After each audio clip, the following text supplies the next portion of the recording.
Okay, calling meeting to order. 1.2, Pledge of Allegiance. I want to go ahead and call up to the podium Ms. Nyla Kanaya and Nevea that will lead us in the Pledge of Allegiance today.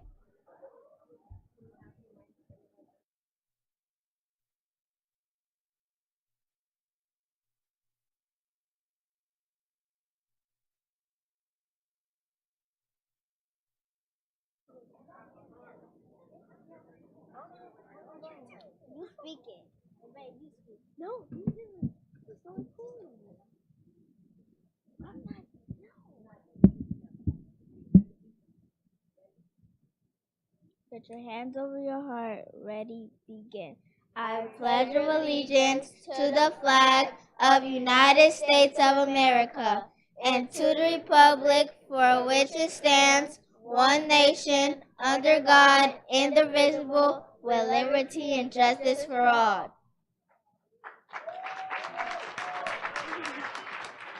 Thank you so much, ladies.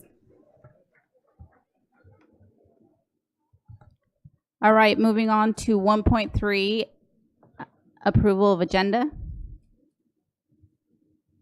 So moved. Second. Vote, please. It was moved by Ms. Medina and second by Ms. Alexander.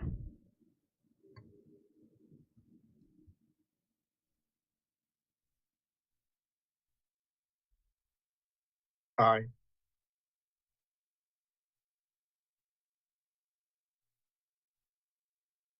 Thank you, Dr. Wyatt. Dr. Wyatt is on virtual with us tonight.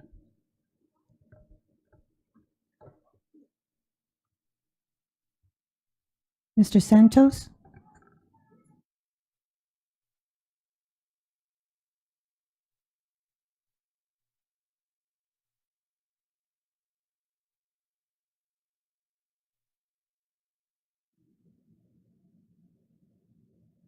The motion passed. 2.0, 2.1 Hunt Elementary School Sankofa performance. At this point, I'm going to go ahead and turn it over to Ms. Mary Roan Goodwin.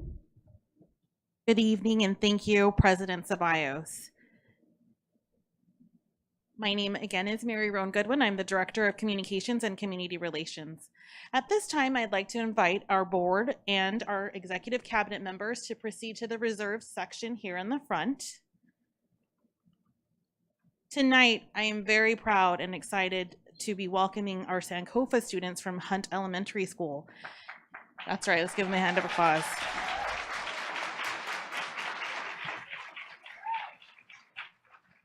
They are going to be providing a cultural heritage presentation for the board in honor of Black History Month. Following the presentation, board members will come forward for a photo opportunity, and then the board will return to the dais. And now, I'd like to invite our Hunt Elementary School students, under the direction of their third grade teacher, Angela Curtis, to make their way forward at this time.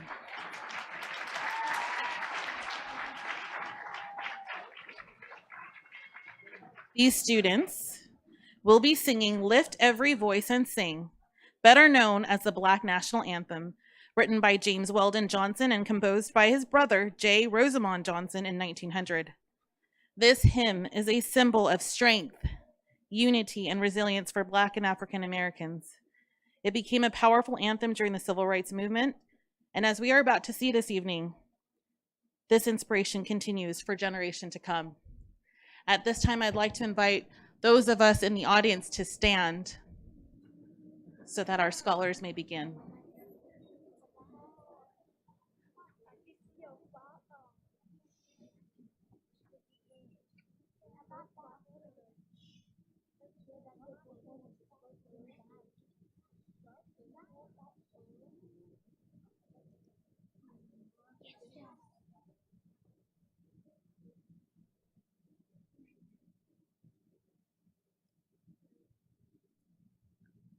Every voice and sing till earth and heaven ring with the harmonies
while I have the floor, I'd like to tell you a little bit more about our wonderful Sankofa program. Sankofa stands for Students Accumulating New Knowledge, Optimizing Future Accomplishments, and this is a unique magnet program that is culturally responsive and starts in kindergarten. Sankofa is designed to nurture African American students and help them achieve at their highest levels. Audience, let's hear it one more time for our amazing Sankofa students.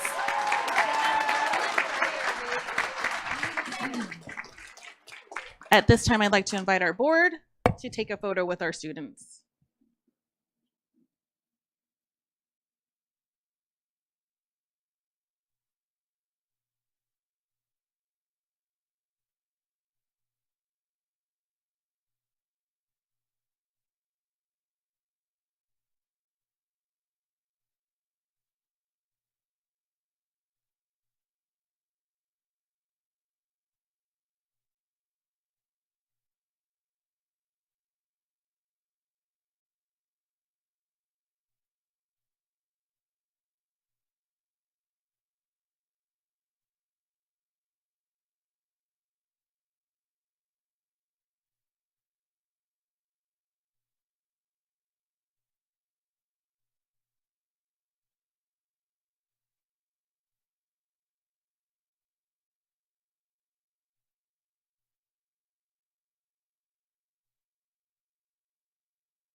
Let's give them another round of applause.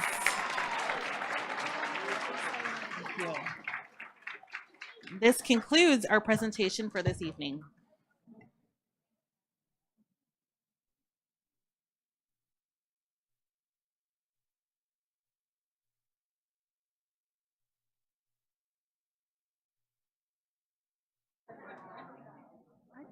Why didn't they do it with me?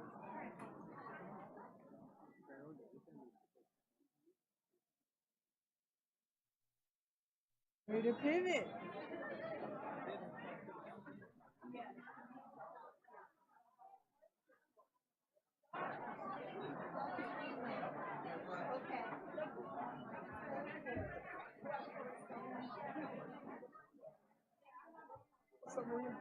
Hi, how you doing? Good to see you.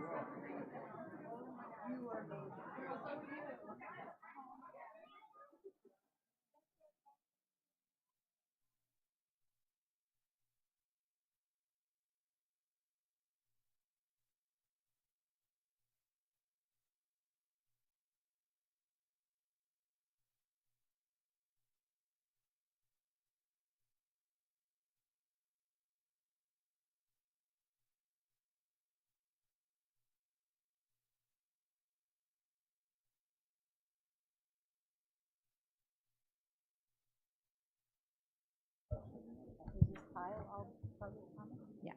So we're gonna start here when I go to Mhm. Thank you so much for that wonderful presentation performance from our Sankofa students. Let's give them another round of applause, please.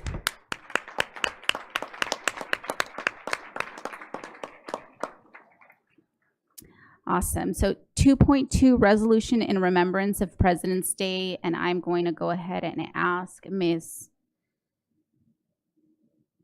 Chavez to read us the resolution 2.2. Whereas in 1885, George Washington's birthday, February 22nd, became a nationally recognized federal holiday, the first federal holiday to honor an individual's birth date. And whereas, under the Uniform Monday Holiday Act in 1971, President Richard Nixon passed an executive order officially moving Washington's birthday to the third Monday in February.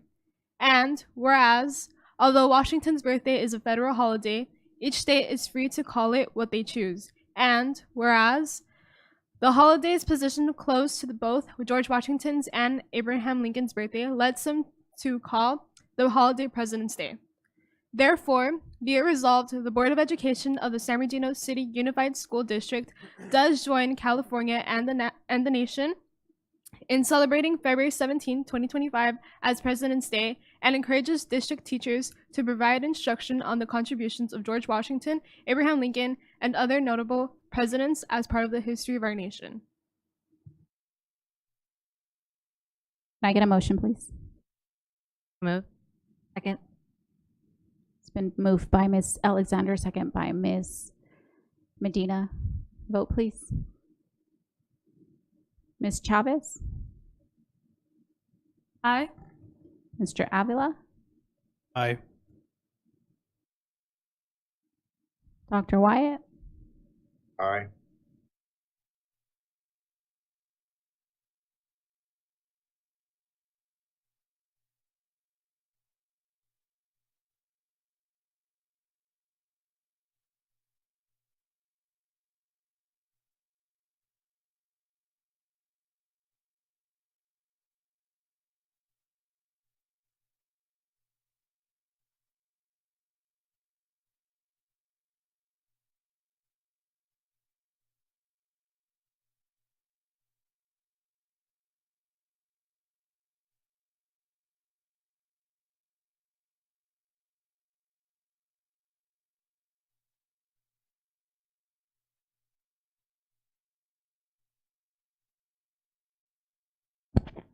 It's not showing, but it was approved. Okay, thank you. Motion passed. 3.0, 3.1, receive public comments. This is the only time the public will have an opportunity to address the board on items not on the agenda and within their subject matter jurisdiction, such as district policies, procedures, programs, services, or fiscal matters. Public comments are limited to 5 minutes per person. 6 or more people who wish to speak on a topic will be provided no more than 30 minutes total. Speakers are cautioned that under California law, no person is immune from liability for making intentionally false or defamatory comments regarding any person simply because these comments are made at a public meeting. And first up, we have Ms.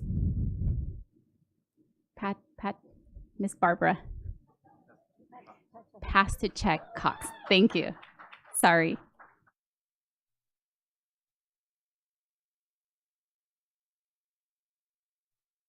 Good evening, President Ceballos, Vice President Abeles Grande, Mr. Arellano, and esteemed members of the Cabinet and Board.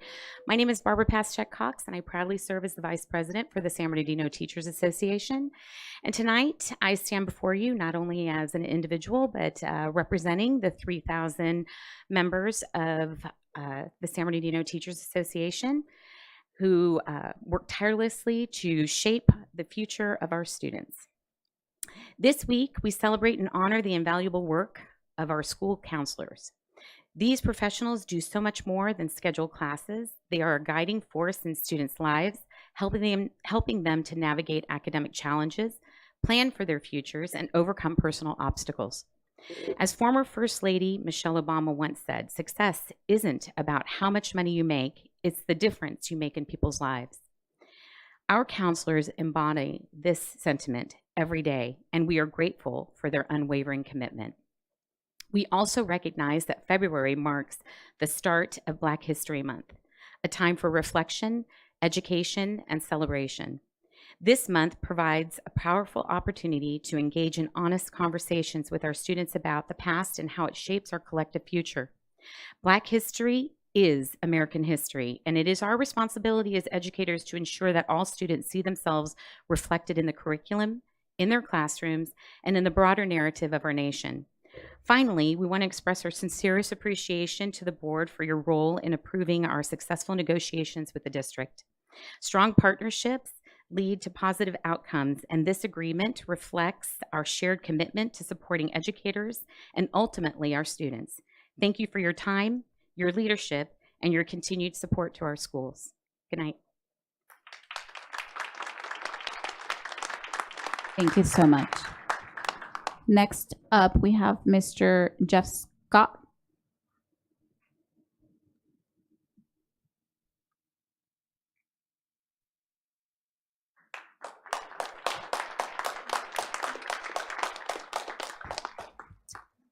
Good evening, Madam President, members of the board and cabinet. My name is Jeffrey Scott. I'm actually a special representative and outreach specialist for the Western States Regional Council of Carpenters. So one of the things I want to bring to light is this is National CT Month. If you are aware, maybe you're not, our organization has been doing some amazing things when it comes to the CT space with your students and some of your CT pathways. So currently, San Bernardino City is one of the first in San Bernardino County to have a partnership with a pre-apprenticeship program that's registered with the Department of Apprenticeship Standards. So what that means is the students that are in your CT pathways, they're getting a leg up to a apprenticeship program that a lot of these students in the surrounding communities do not have afforded to them. So really what that means is that your students are getting some of the top quality programs in your district. You're being innovative, you're being exceptionally thoughtful on how you craft partnerships and what those mean for student outcomes. Because that means that all sounds great on paper, and I'm talking very analytically, but for the students in the community, what this means is it's options and opportunities. These are options to get into an apprenticeship program that provides living wages, benefits that they may not have had growing up, and opportunities to advance into a career, not just a job. We're not talking about working in a warehouse. We're not talking about a minimum wage fast food job that's just barely getting ends, making ends meet. But where they're able to get into a mortgage paying job, like they're able to buy a house in the community. They're able to set up their family for generational success. That's what apprenticeship affords these young men and women. But some of the things, and I really want to highlight some of the staff we've been working with. So Chelsea Ramirez, some part of the CT staff, she's been awesome. So we work with currently 3 programs in the district, Cajon High School, San G High School, and Aurora High School. These students, right now, there's about 95 that are registered with the state. And upon completion of this program, they're actually going to get a unique certificate that tells everybody that they've finished a registered pre-apprenticeship program. So that's some of the best training, best partnerships that you can have in the state. So you're definitely on the trend. There's other people looking what the city is doing, city schools is doing, and trying to play catch up at this point. And I think as somebody that's grown up in this community, my family's been here since the early 60s. My dad was born here. I was born here. I still live on the west side in the 6th Ward. Never going to move. This is my home. I can't imagine living anywhere else. These are things I did not have growing up as a kid in the district. My parents did a lot. I went to elementary school in the district, right there in Musqueam up the street. But they did everything they could to get me into Rialto, the neighboring district, so they could give me a chance to succeed. They thought that was what's best for my success. And I thought that was the right thing to do growing up. But I realized that if you want your community to be better, you have to be involved. If you want your community to grow and thrive, you have to give back in whatever form that is. So that was something that when I got on staff with the Carpenters, that was one of my missions was, how can I make my city better? What can I do? And today I can say that some of these partnerships are going to create generational opportunities for these young men and women. So I hope that they never go unnoticed. I hope that the work that your staff is doing, your instructors, your counselors that were just recognized, some of the senior CT staff, that they're celebrated all the time, because it's thankless work. Like, it's day in and day out. It's meetings after meetings. It's long times, it's long days, long nights, meeting whenever they can squeeze it in to create opportunities for kids. And that's one thing I hope that's never lost, is that the end goal is always student outcomes. What can we do to change lives?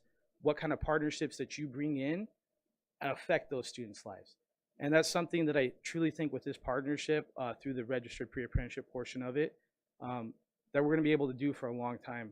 And it's something that I'm very, very excited to have these students. We have 3 what we call micro internships coming up.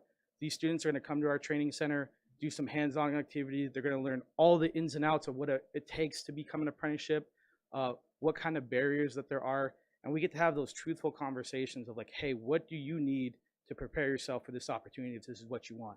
And I promise you, these are students that may not fit in that college for all mentality. Maybe there's some that they could go to college, but college isn't for them. They really need to know what else is out there.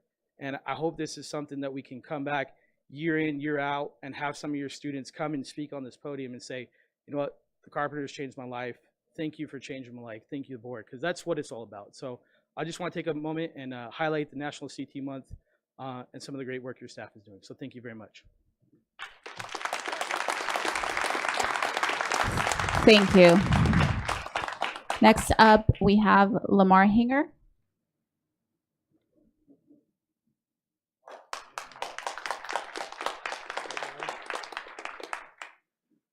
Good evening, esteemed board members. So I'm I guess one of the instructors. I'm currently teaching at Fontana High School.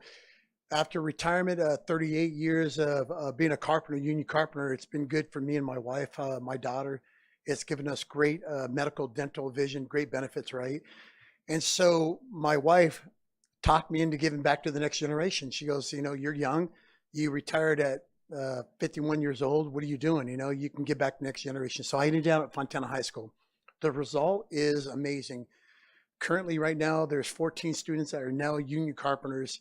And because of the relationship that we have with the carpenters, it's amazing. It is a 2-year recognized apprenticeship through the state of California. And so our kids receive not only hands-on training, but life skills that they're going to use for a lifetime, right? And I want to piggyback just what my brother Jeff said. Not all students are going to go to college or the military, right? It's not for everybody. What we're doing is we're giving another opportunity to make a good livable wage with great benefits and one day retire with dignity like myself. And so that's what we're giving back to these students. They've been in competitions, they've been on the news, and these CT programs are getting more exposure than ever. It used to be the best kept secret. We don't want it to be the best kept secret. Now it's amazing. These kids are getting involved. My first year, I started off with the Fontana High School. I believe I had 52 students. The third year, it jumped up to 100 students because students were understanding the benefit. The third year, it jumped up to 150. This year, about 160. And students are standing in line because they're understanding that maybe I don't want to go to college, but there are great trades, the electricians, iron workers, I can go on, where they can make a good livable wage and one day retire. But more so, what I like about my students, they're all currently working around the surrounding areas at home where they can be with their families, where they can watch their kids play sports, baseball, football, soccer. That's what I love. And when they come back, what I have my students do that have already graduated and they're now currently carpenters, they come back and talk to the students now and they're saying, this has changed my life. This trade, the carpenters, changed my life. So Career Connection is making a big impact in our community, and we thank you for everything you're doing for us and for allowing the kids to work locally. It's really important where I don't want them driving to LA, and there's nothing wrong with that, but I want them to be home and they're in San Bernardino. So thank you for allowing me to speak tonight. I appreciate everything that you do. I know you do a lot for us. Thank you.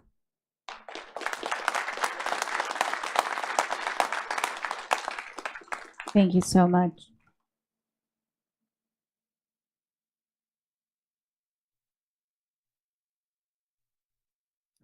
All right, I'm going to move on to 4.0, public hearings.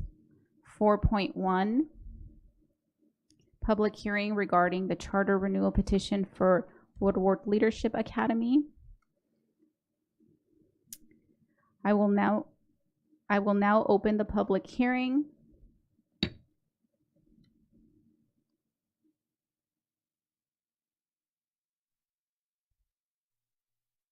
Then I'm going to go ahead and invite Ms. Hopwood to the podium.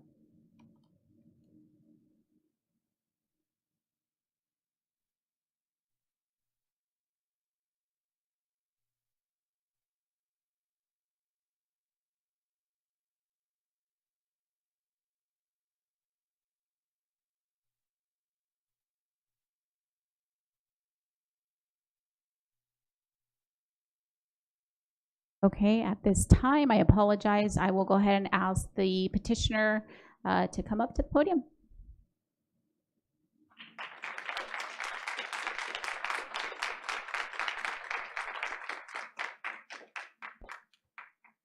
And I apologize, I didn't have your name. Can you state your name? Jacqueline Johnson. Thank you.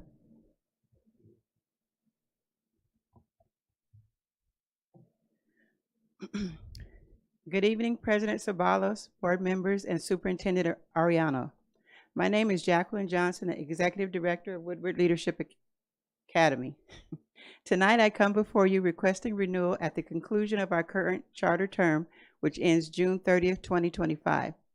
San Bernardino City Unified School District authorized Woodward Leadership Academy to operate in the in September of 2012. The first couple years had many hiccups, which we overcame. My employment began in July of 2014. During the past 10 years, I've seen many changes, both highs and lows.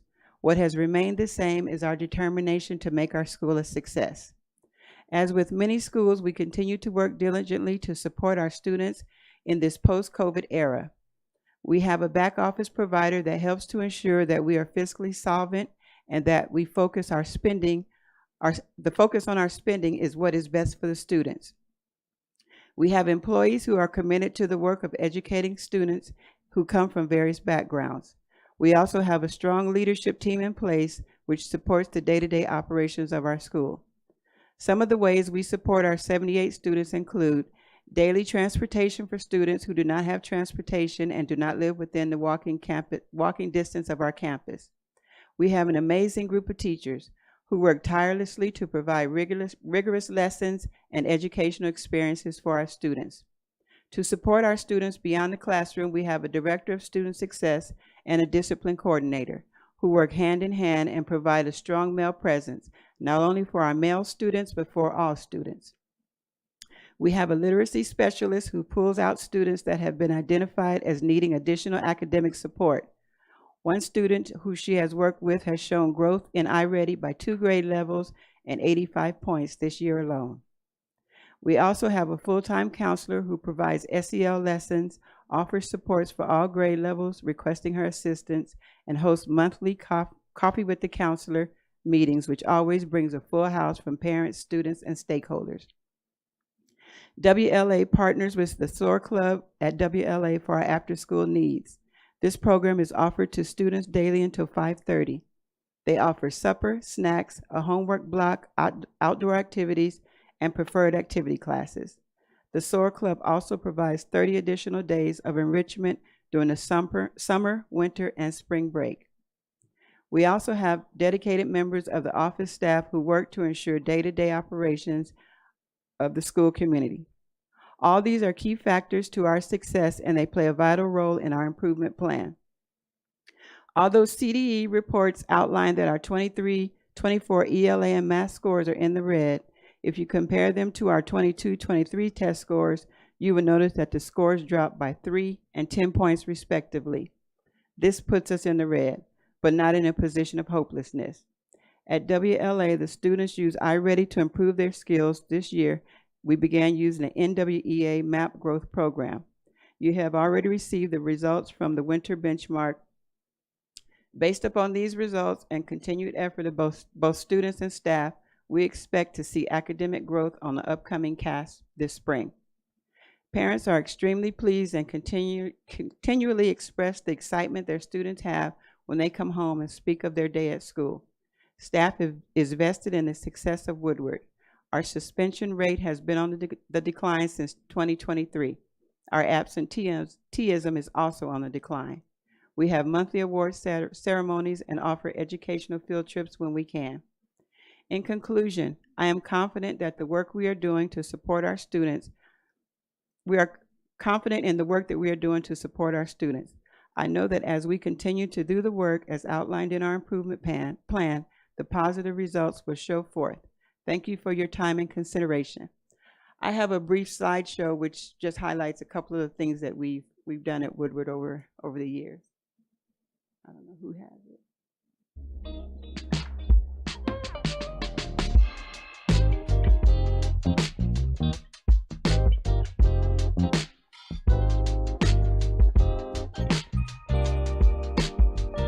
Here for a career day to just kind of inspire kids, like just let them know that this is something they can do, because I did it and so did they. So become a firefighter if you want. You guys have questions, you guys can reach out to us, and just know if you are 14 you can become an explorer, which is kind of a ride out, and you can kind of see how we do things, and we can get you ready in case you do want to become a firefighter. So you can ride on this ladder truck at 14. So reach out to one of the fire stations close to you and we'll give you all the info, and it was nice meeting you guys. Take care.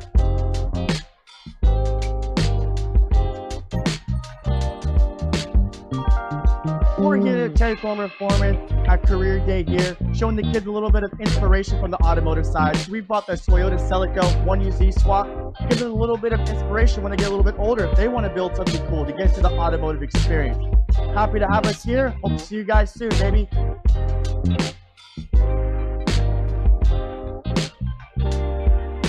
What's going on, everybody? It's Chris Mason here from the Outreach and Recruitment over at San Bernardino Valley College. I'll say, you already know our slogan. Without community, there is no unity. Valley College can get your knowledge. Thank you for the Leadership Academy for having us come out. This is a great opportunity to be in front of the kids and to really encourage them to want to do better down the line. I'm Nashay Thompson. I'm the founder of Nashay Cosmetics. My job here today is entrepreneur, and our cosmetics company is an inclusive beauty company. We meet the unique makeup needs of dark-skinned beauties all over the world. Hi, my name is Ashley Sims. I'm an influencer talent manager, overseeing and supporting cocktail and beverage influencers, along with some culinary professionals and elite athletes. Bryce, I'm a grad college, and I'm here to talk to the students about the careers and choices in life that they have and the different options when they graduate from high school or middle school or when they get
Thank you.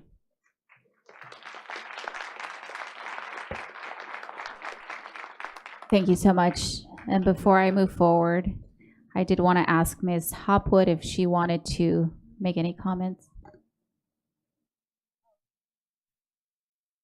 Well, good evening, President Ceballos, Vice President Aviles Grande, Superintendent, Cabinet, and Board. Sorry for the delay. I was outside in the hallway. I thought for sure we had more public comments. So, and Mrs. Johnson kind of beat me to the punch, so I do want to apologize.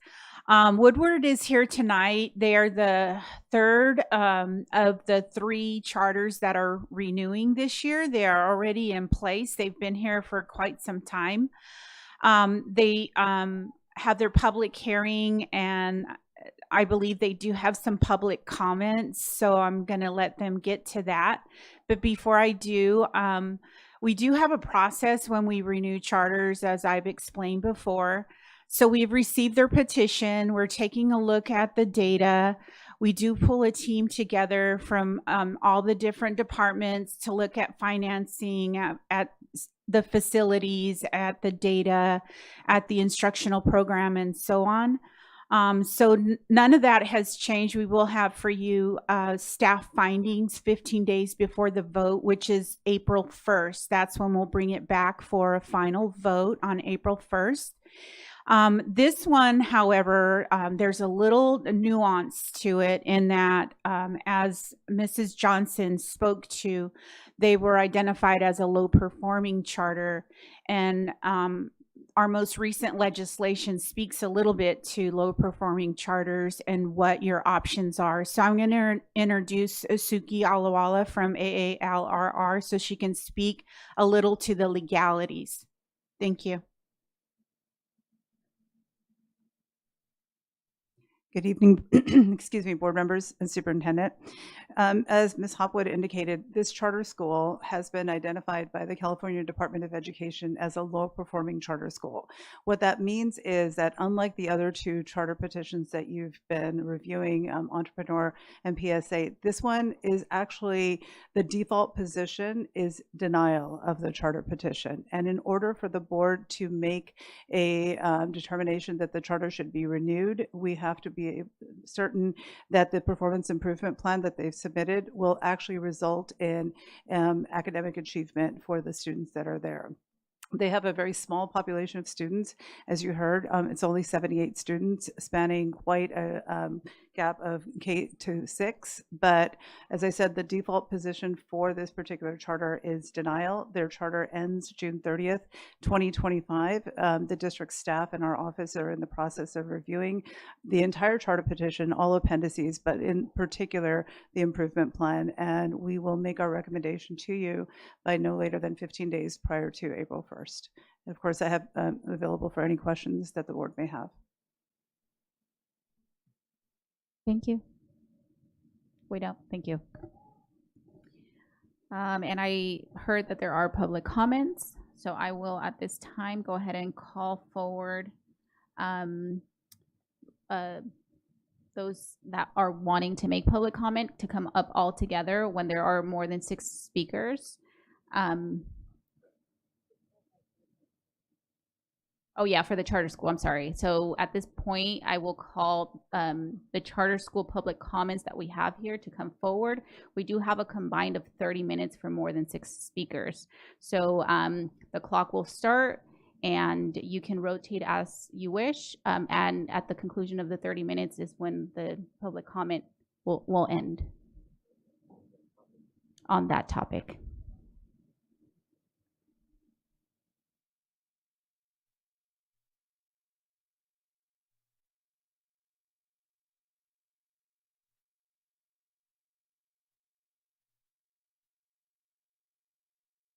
No, I'm big, but I ain't 6 people big. There they go.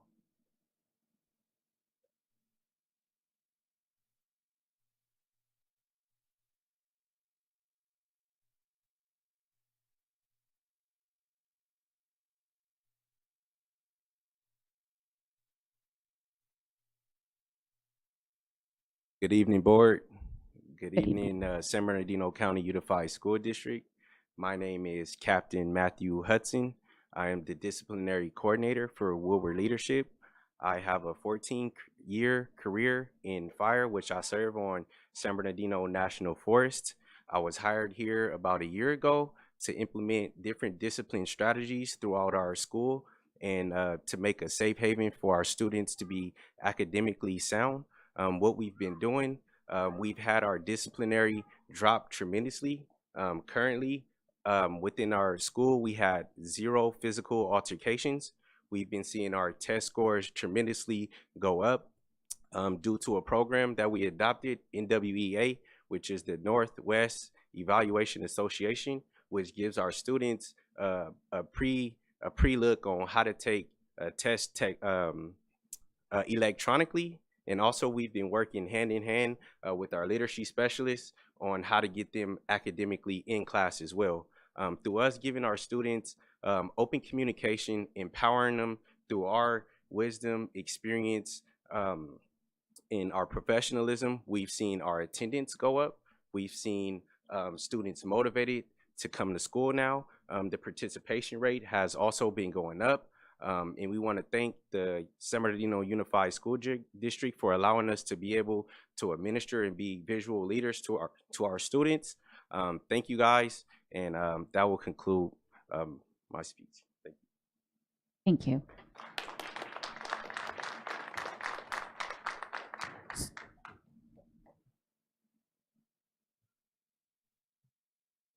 Hi, my name is Matthew Figueroa. I am the president of the ASB group, and I come here to talk about why Woodward Leadership Academy should be renewed. Woodward Leadership Academy has done so much for me. It has helped me with math, reading, and so much more. In my old school, they will never help me, but at Woodward, the staff never give up on you no matter what. They are all good people. The first day of school, I was shy. I did not like to talk to people, but now everyone makes me feel welcome. I am willing to do anything for the school to remain open. I am never going to give up, just like the staff never gave up on us. Thank you.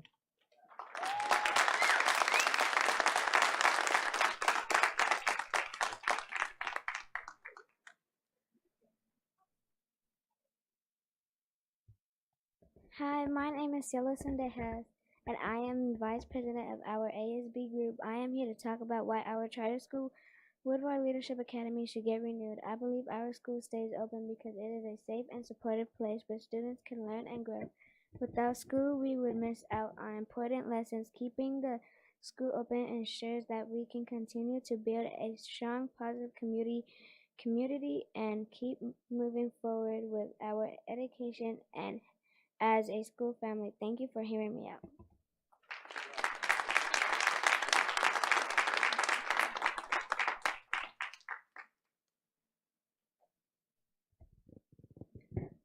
Good evening, everybody. Why I believe that Woodward Leadership Academy should get that renewal. I'm a single mom of 6 boys, 2 teenagers and 4 elementary school students. All 4 of my smaller children were in Rialto Unified School District. I prided myself on keeping my kids in Rialto Unified School District because I felt like it would be better than San Bernardino Unified School District. I was told about Woodward Leadership Academy, and I let one of my children go over there because he was actually on the verge of getting kicked out of Rialto Unified School District for behavior, academics, everything, and he was only in kindergarten. I had to quit my job. I had a good job working at the county of San Bernardino, and I had just got a promotion, and I had to quit my job after 3 weeks because I was getting phone calls every single day from Rialto for my son, for my kindergartner. When I put him at Woodward Leadership Academy, no behavior problems. Academic scores skyrocketed. My baby gets 4s and 3s, that's A's and B's, nothing lower. My 5th grader, he struggled in reading. Everything is going up. My 2nd grader, he called himself stupid because he never got academic awards when he was in Rialto Unified School District. He gets academic awards now. All of my children, all of my little kids that are going to Woodward Leadership Academy, their grades are amazing. Everybody's getting good grades. Everybody's behavior is awesome. As you were told, the male presence in the school has played a huge factor in my kids' behavior. My kids want to go to school. They love being at school now. They come home and they tell me about how a man should treat a woman. They come home and they tell me everything about their day. They love being at school. They love their school. Sometimes they don't even want to come home. But Woodward Leadership Academy has done tremendous things for my kids. It's made a huge impact in my life. I was able to get a job again. after not being able to work for almost a year because my kids are at a school where the staff really cares about my kids, their education, their behavior, just them as they care about them. And I love Woodward Leadership Academy for everything that they've done. The entire staff, everybody there is a blessing to me and my kids. Thank you. Thank you.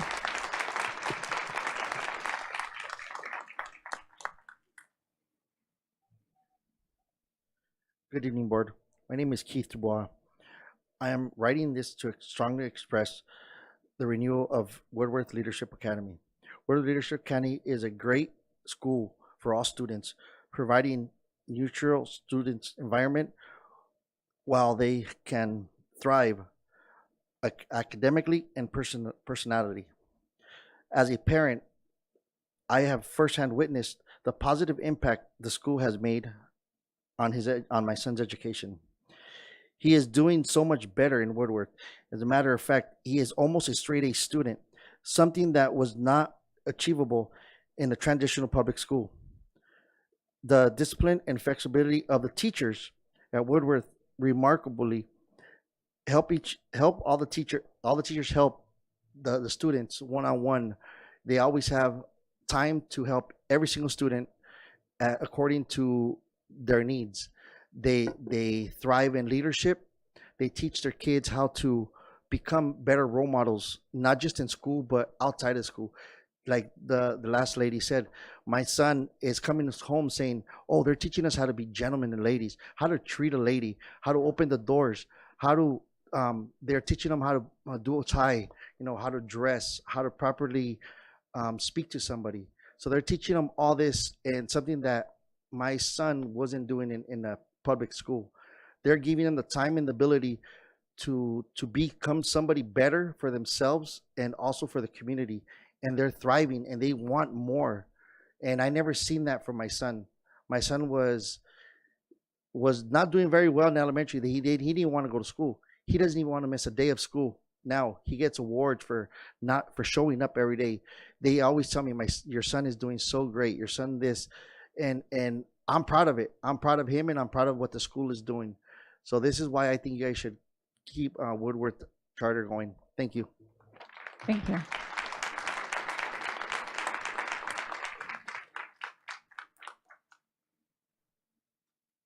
Good evening, board. My name is Selena Hollins, and I'm an employee here at Woodward. I'll be reading a letter from another parent who was unfortunately able to attend. Dear members of the San Bernardino County Unified School District, I am writing to share my deep gratitude and strong support for Woodward Leadership Academy, a school that has profoundly impacted my family for over a decade. My connection to Woodward Leadership Academy began when my oldest son started kindergarten there in 2016. He remained a student at the school until his graduation from 6th grade in 2023. Throughout this time, Woodward Leadership Academy has been much more than just an educational institution. It has become an integral part of our family. The school has provided my children with invaluable opportunities for academic and personal growth. And as a single parent raising 2 boys in San Bernardino County, I have also benefited from the supportive environment that Woodward Leadership Academy fosters. The school's location, its dedicated staff and administration, and its after-school programs and workshops during extended breaks have allowed me to pursue my own personal career goals, all while ensuring my children receive the care, education, and guidance they need. My younger son, who is currently in 2nd grade at Woodward Leadership Academy, continues to thrive in this nurturing environment. He thoroughly enjoys his school days, and he frequently talks about his love for learning, especially in math and reading. He has formed a strong bond with his teacher, Miss S., and connects well with several of the administrative staff, particularly the male staff. I deeply appreciate how the school emphasizes the importance of male role models in a child's development. The staff's consistent engagement with students, particularly through morning greetings, plays a vital role in shaping well-rounded, emotionally capable, and reliable young men and women for our community. This is just one example of how Woodward Leadership Academy takes pride in providing students with a well-rounded education that extends beyond academics. I truly cannot overstate how much my family has benefited from the love and support provided by Woodward Leadership Academy. The school has been an invaluable resource to us, and I am eternally grateful to the entire staff, the leadership, and the executive board for their dedication to the children and families in the community. It is my sincerest hope that Woodward Leadership Academy continues to be a foundational cornerstone in the city of San Bernardino, continuing its pattern of excellence and positively impacting future generations. Thank you for the opportunity to share this information and for your continued support of Woodward Leadership Academy. Sincerely, S. Heath. Thank you. Thank you.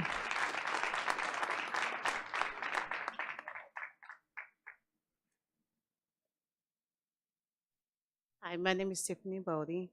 I've been with Woodward Leadership for about 7, 8 years now. I have 3 kids that has attended Woodward Leadership. One of my sons has graduated. When he came to Woodward Leadership, my son had behaviors issue. Since he's been in Woodward, he thrived. His behavior changed. He became good at math, and he became very good at reading. My son has currently graduated, so now I have 2 daughters there, Hasina and Jamila Nolly. Hasina, she do have a disability where she doesn't understand math, but thanks to Captain Hudson, he helps my daughter with math, and she loves going to school every morning just to learn how to do math. My daughter Jamila, she's been with the school since she was preschool. My daughter can read and write sentences at 5 years old. So it's a really good school, and I really enjoyed the school. I've been a volunteer parent there. Also, I just love Woodward. Thank you. Thank you.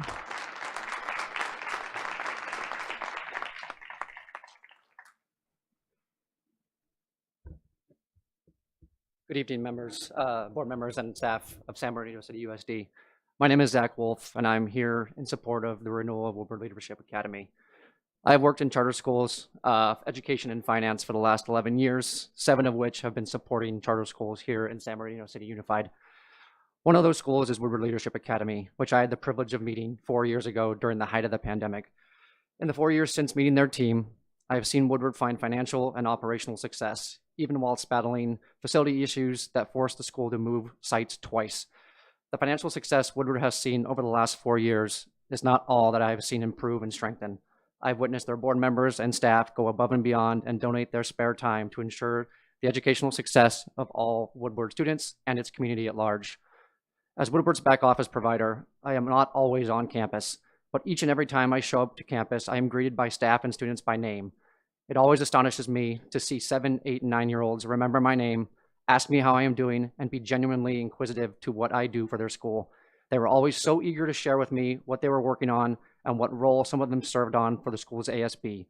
Seeing this genuine excitement for learning and meeting new faces is one of the many reasons Woodward Leadership Academy should be renewed. Thank you. Thank you.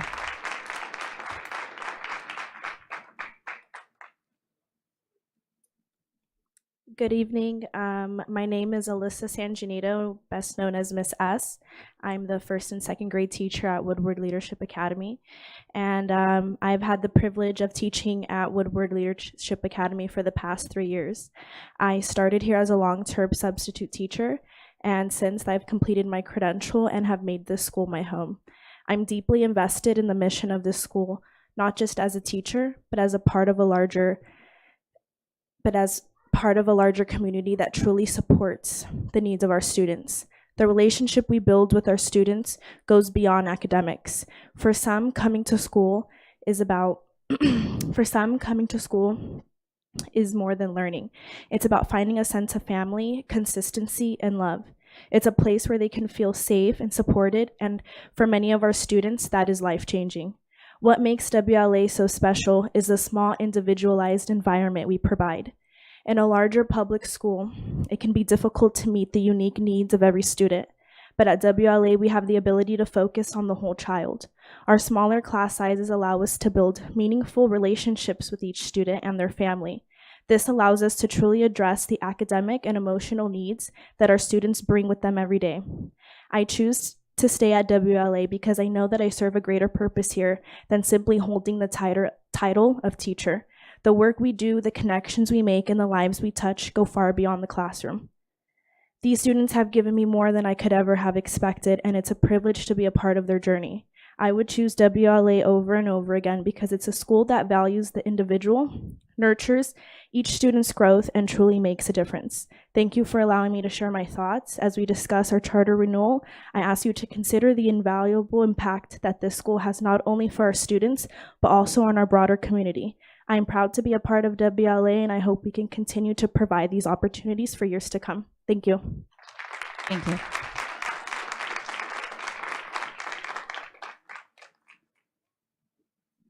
Good evening. My name is Arthur Congo. I'm the Director of Local Advocacy for the California Charter Schools Association. I'm here speaking in support of Woodward Leadership Academy. As we heard earlier, Woodward is classified as a low-performing school under California Ed Code. So this designation places the school in a challenging position. As a low-performing school, they must submit verified data to demonstrate meaningful student progress or post-secondary success to qualify for renewal. Under state guidelines, these schools may only receive a 2-year renewal if the authorizing district finds that the school is taking meaningful steps to address the root cause of its low performance as detailed in a written improvement plan, and that there is a clear and convincing evidence of student growth or post-secondary outcomes backed by verified data. So I know Woodward is working proactively and collaborating with district staff to develop an improvement plan addressing these challenges. Additionally, the school has access to a variety of renewal resources that are offered by CCSA to support this process and build on its commitment to improving student outcomes. Specifically, they've gone through our renewal data review process with our schools and data team, which is intended to support schools processing and understanding their data in preparation for their renewal. Woodward has demonstrated a strong commitment to enhancing its educational programs and addressing performance gaps through this process. Verified data from the school's NWEA MAP assessments, which I believe has been shared with the board and is probably available upon request, shows measurable progress this year alone, highlighting the effectiveness of these efforts. School leadership remains dedicated to sustaining and building on this progress, reflecting Woodward's ongoing commitment to achieving positive measurable outcomes for its students and the broader San Bernardino City community. Thank you for your time and consideration. I'm looking forward to reviewing the district staff report once it is released. If you have any questions, please feel free to reach out. Thank you. Thank you.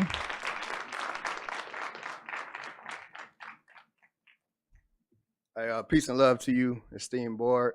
First off, it's a blessing and honor just to be able to be in y'all presence.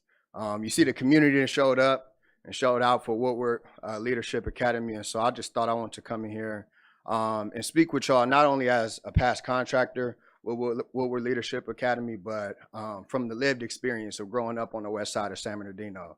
For 17 years, I grew up on California Street, right where Woodward Leadership is located, California and Baseline. And if you know anything about the area, man, them kids is going through a lot. It's a lot of things happening. So when we look at the data sometimes, when we look at the numbers, when we look at the academic performances, we must also look at what's happening in the community. Where are these students coming from, right? I can recall being a student walking through those streets, holes in my shoes, not knowing when my next meal is gonna come. Some of these kids are showing up to school hungry. They ain't ate nothing but top ramen noodles and pinto beans. I remember when I was a kid, I was 7 years old, I looked in the cabinet, I'm like, Mama, I'm not eating another can of pinto beans. I'm gonna wait for breakfast in the morning from the free lunch for the school, right? And so the experiences, the things that our kids are going through and living through, we have to take that into account when we're talking about whether we're gonna shut a school down and not fund them anymore. So my ask is not that we consider not funding them, but we should fund them even more. We should provide even more support and use your seats, use your votes, use your elected position to actually pour into these young dreamers and these young kids out here because they need the support. The numbers are showing that they need the support, so let's support them. Let the whole community get behind them. Step up and stand up for these young dreamers. It's not about a teacher trying to keep a job or executive director of a charter school trying to keep the doors open. It's about pouring in to the lived experiences of our young students, of our dreamers. And I know San Bernardino believes in their students. I know y'all do as a district. I've seen it. I've been a product of it. So we asking y'all to step in and use your power, use your vote, whatever y'all got to do to get this a 2-year extension for Woodward Leadership, man, please, we're begging y'all to do so. We crying out for y'all to do so. The students are doing the best that they can. They don't show up every day with the loser mentality. They show up as winners. They show up as resilient. They show up as students with heart. They show up as students that are going through stuff. They going through something, y'all. And you got the power to do something about it. So please, use your seats to not pull back the contract. Use your seats to not stop funding from the contract, but to actually pour more into it. Give us all the resources that y'all got. Point us in the directions that we got to go in. And I promise you, in 2 years, when we stand here after our review, Woodward's going to look like a better place. Why? Because not only did the site believe in them, did the administration believe in them, did the students believe in them, but you will be a part of that success story as well. So I ask that y'all come on this journey with these young West Side babies, because I was one myself, and have their back and support them. Peace and love to you all. Thank you.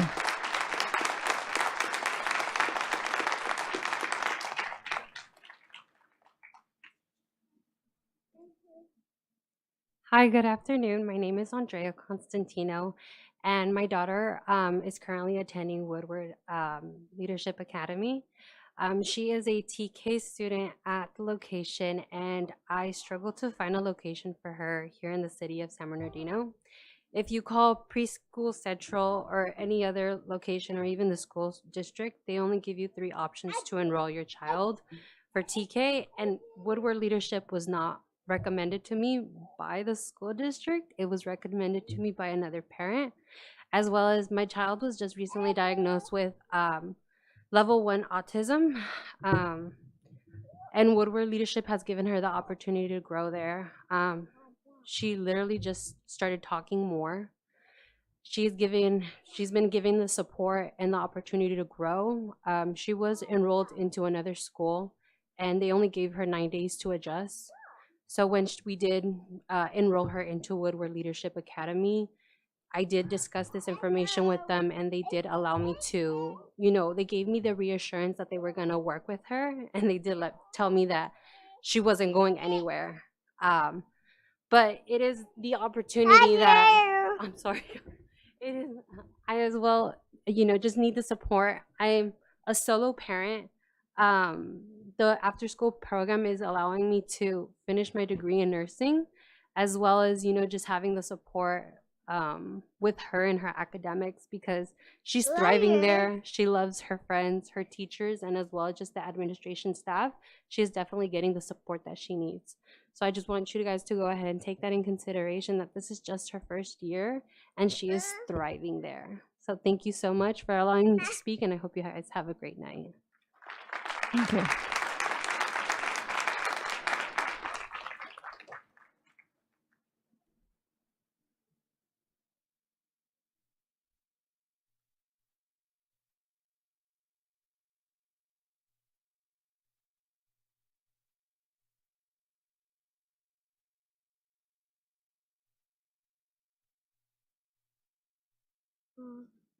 Yeah.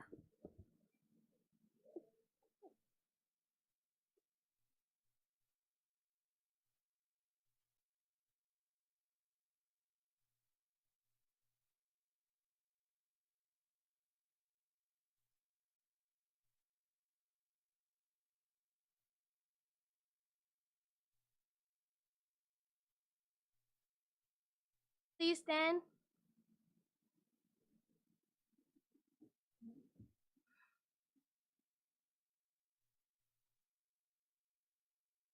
I am somebody. I am somebody. I am somebody. I am kind. I respect myself. I respect others. I can do whatever I put my mind to do. There is greatness in me. I am intelligent. I am talented. I'm a great reader. I'm a great writer. I am great at doing math. For me to fail, impossible. Because failure is not an option. I am somebody. I am somebody. I am somebody. I will have a positive impact on the earth. I love you and there's nothing you can do about it. Have a wonderful night.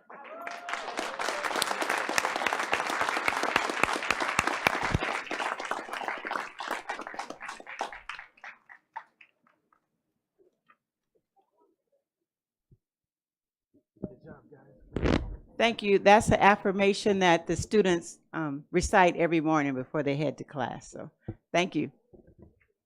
Thank you so much.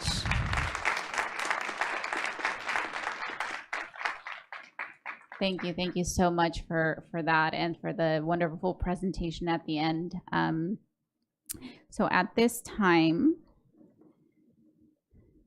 this public hearing is now closed.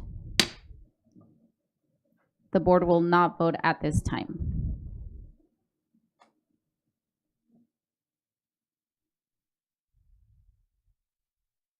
Moving on to item 4.2. Public hearing item 4.2 for tentative agreement between San Bernardino City Unified School District and San Bernardino Schools Police Officers Association. Article 6, wages. Article 8, retire health insurance. Article 10, holidays. Article 14, workers' compensation. Article 9, hours. Article 14, reimbursement expenses and materials. Article 23, term of agreement. I will now open the public hearing. Are there any public comments? There are none. This public hearing is now closed. Be it resolved, the Board of Education adopts the tentative agreement, Article 6, wages. Article 8, retiree health insurance. Article 10, holidays. Article 14, workers' compensation. Article 9, hours. Article 14, reimbursement expenses and materials. Article 23, term of agreement between San Bernardino Schools Police Officers Association and the San Bernardino City Unified School District. So moved. Second. Moved by Mr. Tillman, second by Ms. Medina. Vote, please.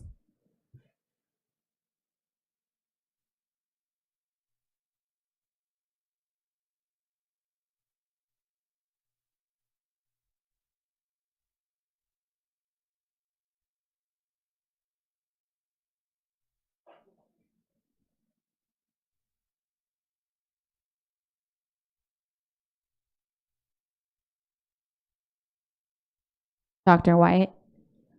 Madam President, aye.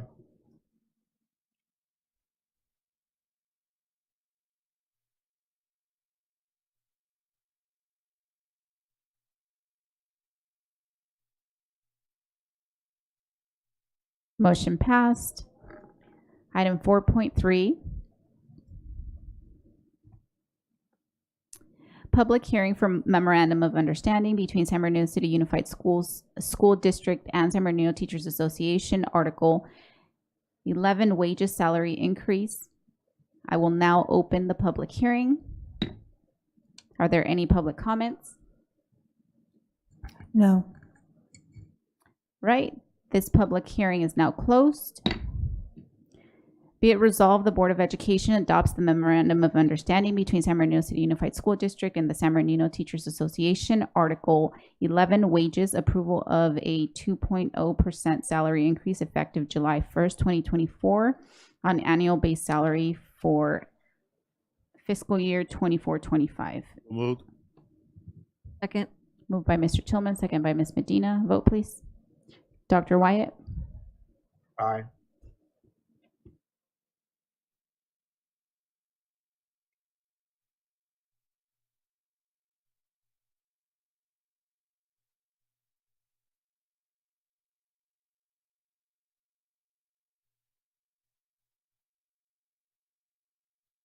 Mr. Tillman?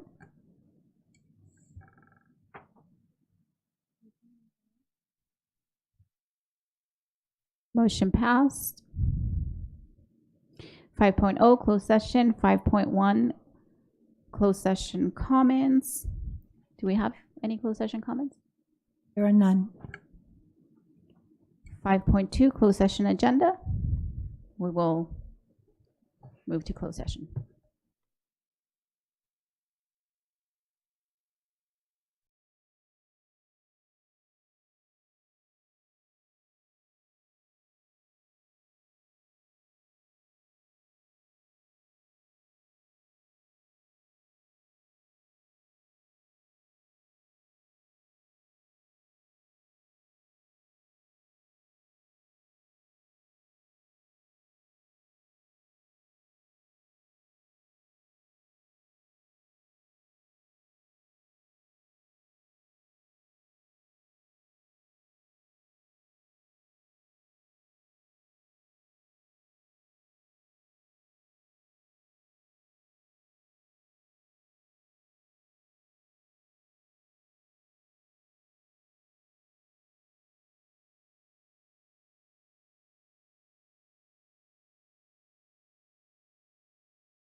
Okay,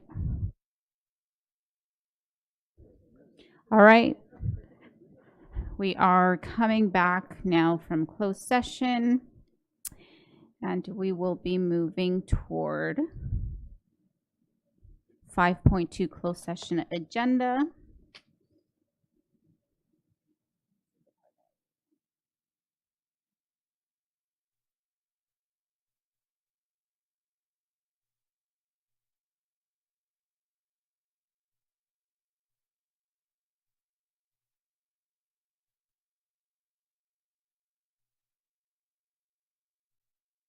Sorry, 6.0, action reported from closed session 6.1.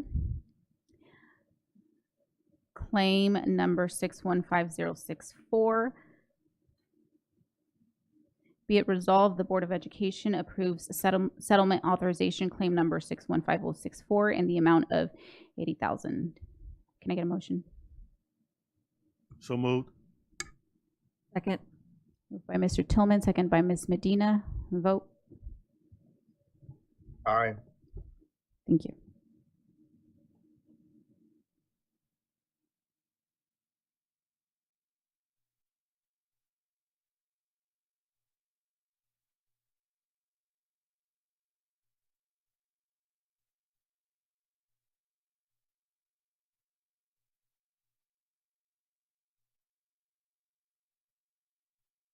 Motion passed. 6.2, approval of 2 elementary school principals. Be it resolved, the Board of Education approves the appointment of the following employees: Deborah Grant Davari and Lori Simonek. Elementary school principal, school site effective date, work year, and salary to be determined. Moved. Second. Moved by Mr. Tillman, second by Ms. Medina. Vote, please. Aye.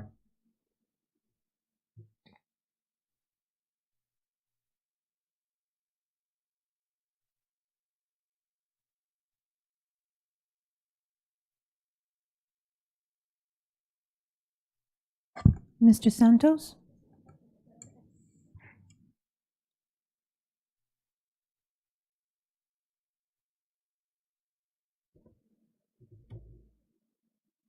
Motion passed. All right, board. I have the honor of introducing 2 new strong principals for our school district. First up, Mrs. Deborah Davari.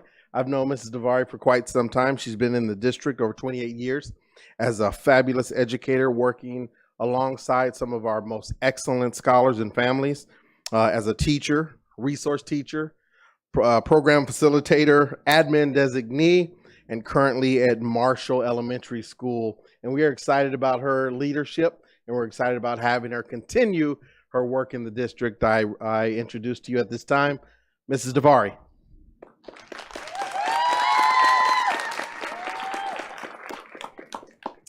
Good evening, board members, cabinet, superintendent, community members. Thank you very much for trusting me for being the next principal at Marshall Elementary. I am extremely honored and humbled and grateful to continue to partner with this wonderful community. I am excited to go on this journey with them with the shared vision of being student-centered and solution-oriented. And I'm excited to continue to collaborate with this community, with our dedicated educators, families, students, staff, as we continue to be devoted on overall student achievement and student well-being. Thank you again. Thank you for being here. Thank you. Thank you, Mr. Davari. Next up, Mrs. Lori Simonek, another excellent educator, in San Bernardino City Unified School District, has been with us as 29 years. We have some fabulous administrators joining our principal ranks. Mrs. Simonek, teacher from 1996. Can you imagine that? Started with us in 1996. Program facilitator, current vice principal at Muscoy Elementary School. We're excited about Mrs. Lori Simonak. Please come.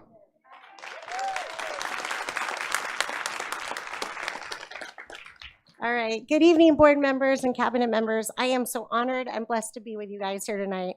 It's been a long journey, 29 years in the making to be here today, and I'm so blessed, so blessed. I've met so many wonderful people along the way, educators, leaders that have gotten me here today. Some of them are here, have mentored me and guided me, to be in front of you. So I'm so happy and honored. I'm really excited about the journey. I just wasn't sure if I was supposed to announce that of what school that I was going to be going to, but I am thrilled to be going to Parkside, and I'm ready to shine there, work, put in the time, dedicate myself. I'm very passionate.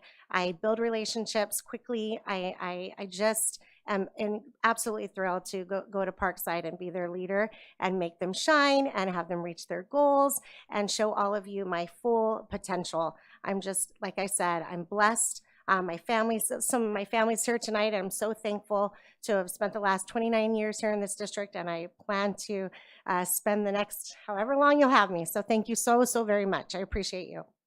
Thank you.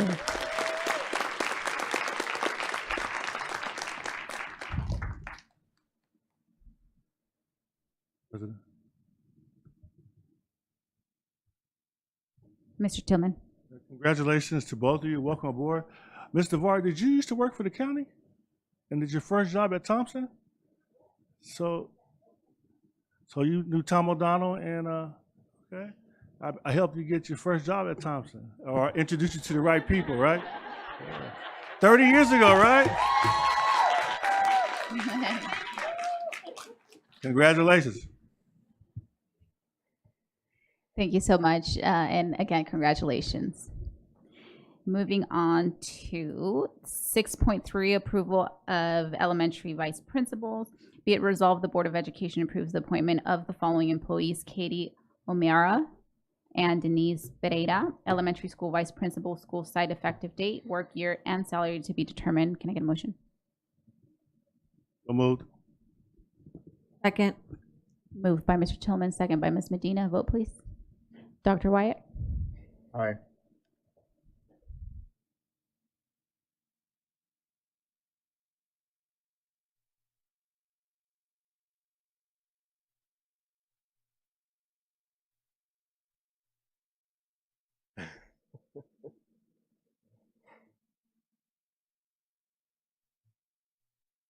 Motion carried. All right.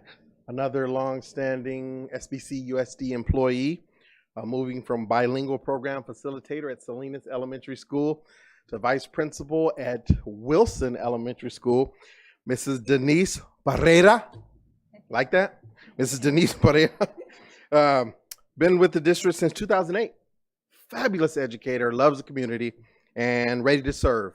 Mrs. Denise Pereira. Thank you.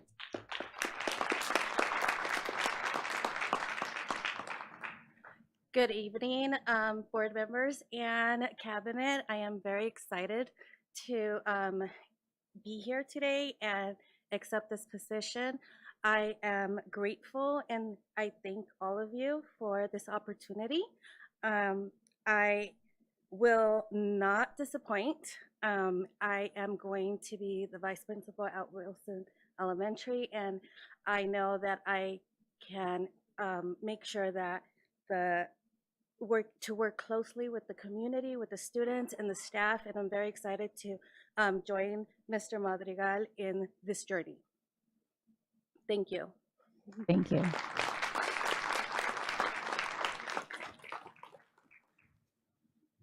And then board, finally, another fabulous educator coming by way of Redlands Unified School District, Dr. Katie O'Mara, longstanding educator in our special education area since 2005, advocating for scholars with special needs, advocating for family members and community members. And the panel for Barton Elementary School appreciated her tenacity and dedication and commitment to our scholars and community. I welcome tonight, board, Dr. Katie O'Mara.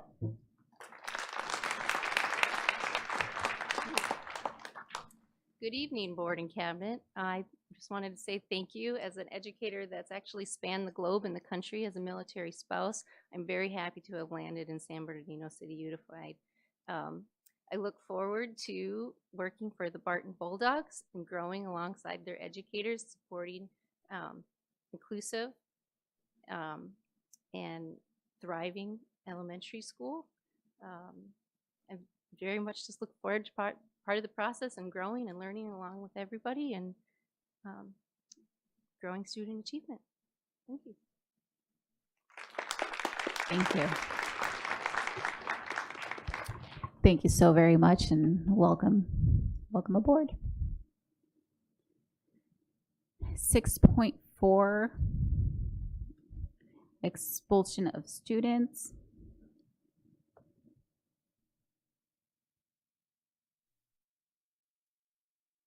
Be it resolved, the Board of Education accepts and adopts the recommendation and findings of the hearing panel based on a review of the panel's findings of facts and recommendations, and orders the expulsion of the following students with the identification numbers as listed below in accordance with the board rules and regulations in compliance with Education Code Section 48900. Can I get a motion?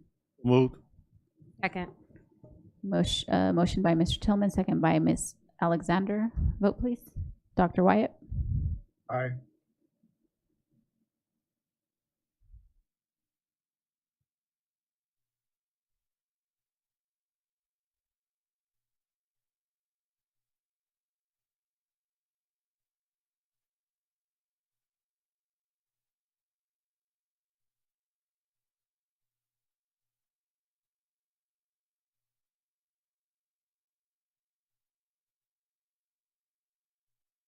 Ms. Rosales Medina.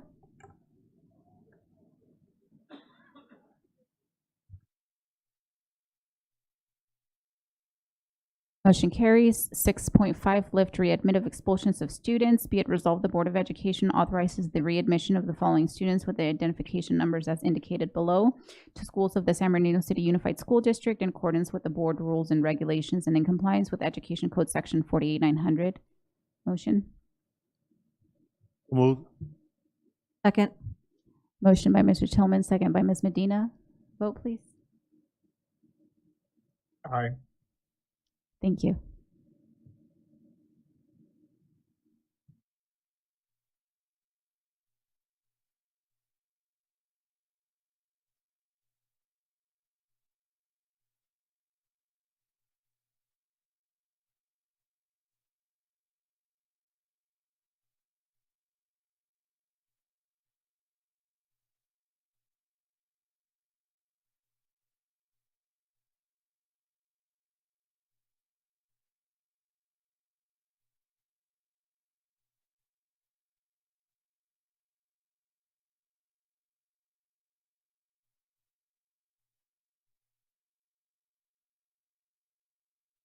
It looks like the motion passed. Yes. Thank you. 6.6, student recommended for expulsion, excluding mandatory offenses, but remanded to youth court for other means of correction. Be it resolved. The board, sorry, it's cutting off here. Be it resolved, the Board of Education accepts and adopts the recommendation and findings of fact of positive youth development and orders an attempt at other means of correction of the expulsion of the following students with the identification numbers as listed below in accordance with board rules and regulations and in compliance with Education Code Section 48900. Motion, please. Moved. Second. Motion by Mr. Tillman, second by Ms. Alexander. Vote, please. Dr. Wyatt? Aye.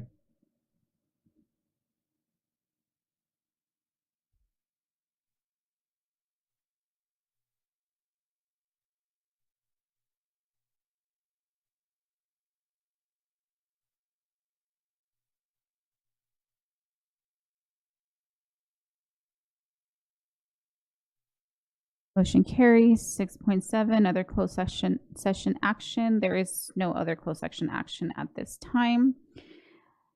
7.0, student board member reports and comments.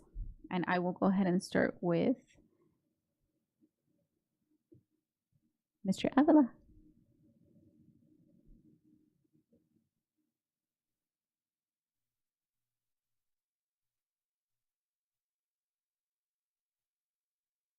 I'm going to come back. Ms. Chavez, are you ready? Thank you. Good evening, board members and community. My name is Ana Victoria Chavez, and I am a senior attending San Bernardino High School. As we wrap up our winter sports season, I'm proud to share that our girls water polo, boys basketball, and both boys and girls wrestling team have all won their leagues. In honor of Black History Month, ASB will host lunch activities every Friday. Additionally, we invite incoming and current freshmen to our Pathway Showcase on February 20th to give them the opportunity to know what pathways and programs we offer at San Bernardino High. This past month, I attended the Coalition Against Sexual Exploitation and San Bernardino County's Human Trafficking Symposium, which was a powerful experience. Hearing the stories of survivors learning how to recognize the signs of human trafficking was impactful. At the end of the symposium, my peers and I made a pledge to raise awareness about this important issue. Lastly, I want to wish our school counselors a happy Counselors Week and express my gratitude for all of your hard work. Thank you. Thank you, Ms. Chavez. Mr. Avila? Hello, and thank you all for being here. And my name is Wilbur Favila. I am a senior at Indian Springs High School. And the stuff that is happening right now is that we're going to have a Latino History Bee on March 13th, 2025 at the Performing Arts Center. And right now, today was the second day of our Spirit Week that we are having that is based around winter spirit, but also mainly Valentine's Day. And a bunch of other stuff that is going on is that I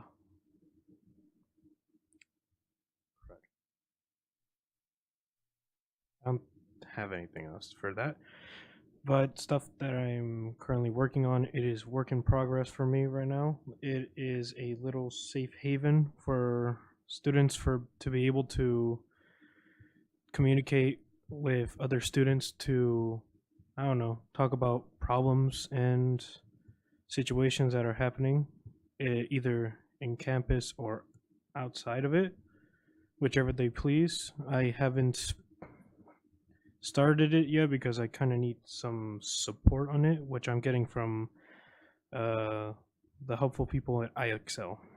And I have to thank them for being able to support me trying to do this, to be able to get student voice out there. And that is all. Thank you. Thank you, Mr. Avila.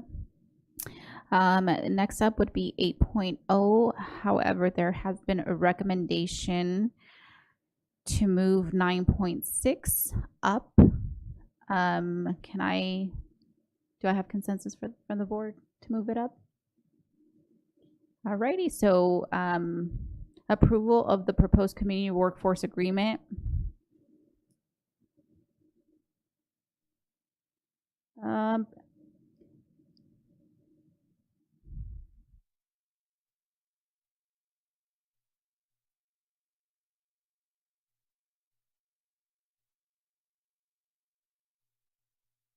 Sorry about that.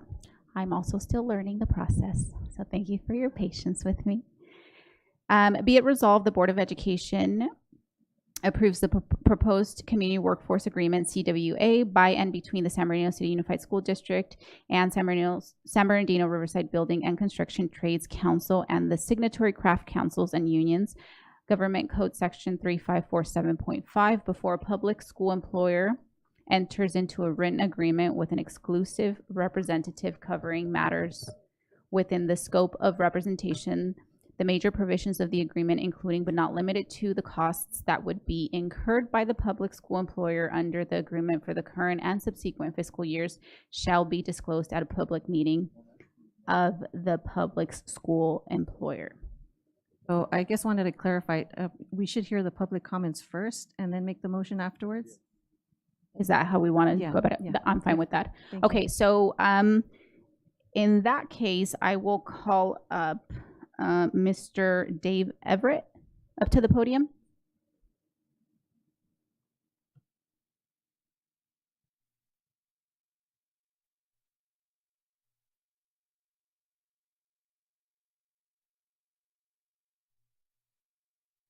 All right, thank you. My name is Dave Everett, and I'm with the Western Electrical Contractors Association. The Western Electrical Contractors Association is against this project labor agreement or community benefit agreement. This project labor agreement will discriminate against all non-union apprentices. No non-union apprentices if they live in San Bernardino, if they live in the district, if they went to school here, if they pay taxes here. None of the apprentices that are non-union will be able to work under this PLA. 98% of minority workers are, I shouldn't say minority workers, I should say Black and Latino construction work companies are non-union according to, and don't take my word for it, according to the National Black Chamber of Commerce. The quote as well as 98% of Black and construction companies are non-union shops. Thus, a project labor agreement greatly limits the opportunities for Black and Hispanic firms, says John Harmon, the founder and president of the CEO of the African American Chamber of Commerce of New Jersey. And government mandated PLAs are opposed by the National Black Chamber of Commerce because almost all minority-owned contracting firms are not affiliated with unions. African American-owned contracting firms, specifically small businesses and that employ their own core workforce of skilled construction workers who are not unionized and are generally more diverse than construction workers coming from the union hiring halls, says Harry Alliford, president and CEO of the National Black Chamber of Commerce. Because of that, and 85% of all construction workers, closer to 90, frankly, at the last Department of Labor statistics, they're non-union as well. So to go from 85 or 89 up to 98% for minority workers isn't exactly a shocking jump. And that's why the only state certified Black apprenticeship program in California, the Black Contractors Association, also opposes PLAs. Their apprentices, nor any union-free apprentices, as I mentioned, are allowed to be used under PLAs. Also, this will increase your costs. You know, where you got 15 or 20 bidders, you're going to end up getting 3 or 4 bidders. And especially in this environment where, you know, Los Angeles has a project labor agreement, the county of Los Angeles has a project labor agreement, you're going to be competing for 13% of the construction workforce that state-approved apprenticeship programs to build all of your projects at the same time that Los Angeles is competing for that tiny percentage as well. So it will increase costs for sure. At least $85 million in projects, according to your website, seem to be left. That's not accounting any future bond as well. And so multiple studies have shown that PLAs increase costs somewhere between 15 and 30%. And so the city of Pomona just a few months ago had said that according to their staff, it would cost about 30% more because they were considering a project labor agreement. And so that means $12 to $24 million is going to be wasted. You're going to build 4 buildings for the price of 5. And just in the very first project under Riverside Unified School District's project labor agreement, they end up having a $30 million cost overrun. And so that's money that can go to your students, that's money that can go to your teachers. The first vote to, in the process of this project labor agreement, there doesn't seem to be any first vote where you started the negotiation process. There's supposed to be a vote to start the process and a vote on the final PLA. Today seems to be the vote on the final PLA. When did you guys authorize the negotiation? When did that happen? It doesn't seem like there's any public record at all of that, and no opportunity for the public to see that happening and to be part of that negotiation. And so all of your discussions have been with the union. None of those conversations have been with non-union, 85% of the construction workforce. So not only is there no vote to have the first negotiation, but there's no cost mentioned for the PLA administrator. In the city of San Diego, they passed a PLA, and the cost for the administrator was $1.5 million over the total life of the PLA. And so to not even mention the cost, again, you know, you're not taking a first vote, you're not mentioning the cost to the public. Is there not going to be a PLA administrator? Is the district going to administer the PLA?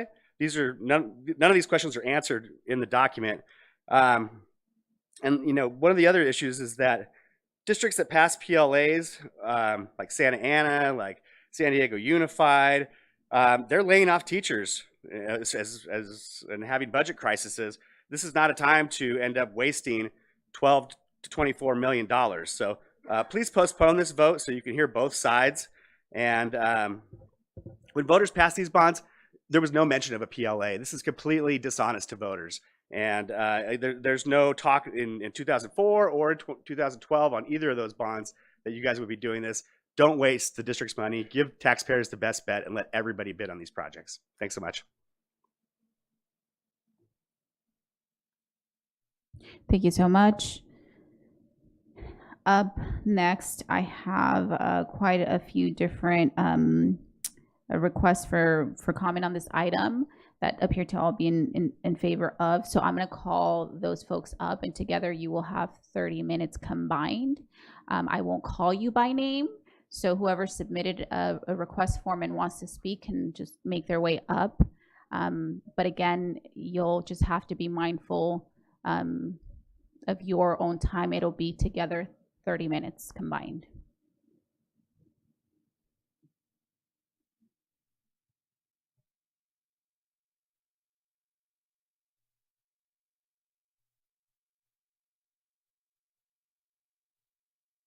Brothers and sisters, may you all stand. Stand with me. Good evening, San Bernardino City School Board. My name is Ricardo Cisneros. I'm the Executive Secretary Treasurer of the Inland Empire Labor Council. Represent 96 unions in this region, or 400,000 members. For too long, we've had industry in this region take advantage and exploit our communities by using our tax dollars to produce an untrained and underpaid workforce. Most of the time, bringing in folks from other states to do the work that our folks here locally can do. Tonight, we're creating real economic development in partnership with you and taking a leap towards winning the war against poverty by moving forward with a community workforce agreement. As a first-generation Mexican-American leading the labor movement in this region, I applaud your leadership in taking a step to create true equity in our community. The local hire piece of the community workforce agreement gives opportunity to the constituents you serve so they can work locally and participate in prospering their own neighborhoods. So let's make SBC USD a training ground for these men and women to earn while they learn, creating career pathways and stimulating our local economy with mortgage sustainable jobs for our community. I want to thank you in advance for doing the right thing for the community, for your constituents, by moving forward with the CWA. Thank you very much.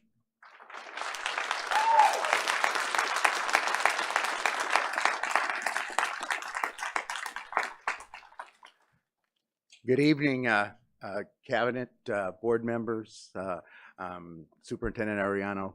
Thank you for your service. My name is Albert Duarte, and I'm a representative of the building trades. Just listening to the previous speaker, not the first speaker, the information, quite frankly, Pomona did pass their community workforce agreement. Santa Ana did renew their community workforce agreement. San Bernardino Community College just renewed their community workforce agreement. If we were failing, they would not do that. They're very frugal, fiscal, and appropriate in everything they do, right? I want to talk about the benefits that we do have, right? We're in a crisis right now in San Bernardino, in the Inland Empire, just with poverty, with homelessness, and this is an area, an avenue where we can help, right? We can get in. We were talking earlier about the kids that we're having problems with in the school district, and now is one of them, right? But now we can touch them. Now we can get them into these programs and teach them a valid trade and teach them a livable wage. The bottom line is we have, as a tradesperson, we make a good wage, but we still can't afford a house, right? We need two people to be able to afford that house. Most of our workers and the workers that you see behind me are diverse. So to say that 90% that we're not achieving diversity is ridiculous, right? So, and most of these people are having to drive to LA to work. And what are we doing? We're taking that time away from our kids, from coaching their Little League baseball, from mothers being able to teach their kids. There's so much that this community workforce agreement is going to be able to achieve. And I value just your courage to be able to vote for this, to bring this up. We know that you've got a lot of questions, right, and concerns, and everybody had them, right, with San Bernardino Community College, with the city of Paris that just renewed theirs. They had the same arguments. I sent you some information on that. That is current information. Right. So I just thank you for everything that you guys are doing. But I'm in full support of this community workforce agreement. I started as an iron worker. I became an organizer. And I can guarantee I became an advocate for non-union workers. Everybody can qualify. Everybody can compete for the business. We do not keep. I've got one statistic that shows about the type of let me see. About well, it's a statistic about the percentages of non-union companies that actually, under a community workforce agreement, that it outnumbered the union contractors. Everybody has an opportunity to compete for the business. It's against the law that we can keep them apart. So we're in favor of this community workforce agreement, and thank you for giving me the time.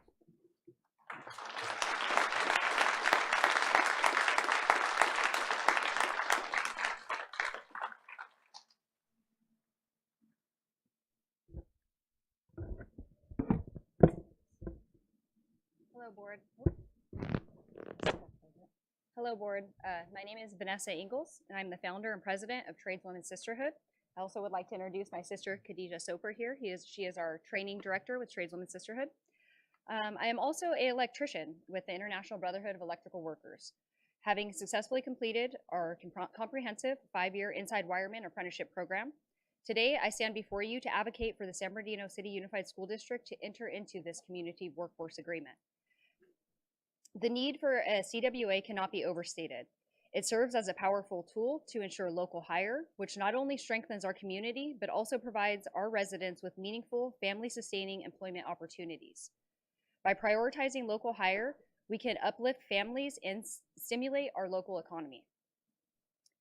Moreover, a CWA is vital for promoting gender equity in the construction industry. As a woman in a traditionally male-dominated field, I can personally attest to the challenges faced by women in construction. This experience is what inspired me to create Tradeswomen Sisterhood in 2016. Our mission is to promote the equitable opportunities available to women in the LGBTQ+ communities within the construction industry. This translates to building trades union apprenticeship programs. A CWA would help ensure that women receive equal access to job opportunities on projects in your district. Additionally, it would help to ensure that once these women are working, they would receive the same pay, benefits, training, opportunity for advancement. It is essential that we create a level playing field where all workers, regardless of their race or gender, can thrive and contribute to the success of our community. Additionally, the CWA would help our community access Earn While You Learn apprenticeship opportunities. These programs are crucial for developing skilled workforce and helping individuals gain invaluable experience while they earn a living wage. By investing in our community's workforce, we are investing in the future of San Bernardino. Not everyone is destined for college, but through apprenticeship, they can still become contributing members of our society. It's important to clarify that a community workforce agreement does not require union membership for contractors to bid on the work. The race of the contractor has no impact on their ability to bid on the projects. Instead, it establishes a standard for the quality of work that's being performed. If a contractor chooses not to bid due to a CWA being in place, it's often a reflection of their assessment of profit margins rather than their inability to participate in bidding on the work. This decision underscores the importance of setting high standards for our projects, ensuring that our community benefits from quality contractors who value their workforce enough to meet the standards set forth by this community workforce agreement. In conclusion, I urge San Bernardino City Unified School District to adopt a community workforce agreement. By doing so, we can create a more equitable, skilled, and empowered workforce that reflects the diversity and potential of our community. Together, we can build a brighter future for San Bernardino. Thank you for your time and consideration.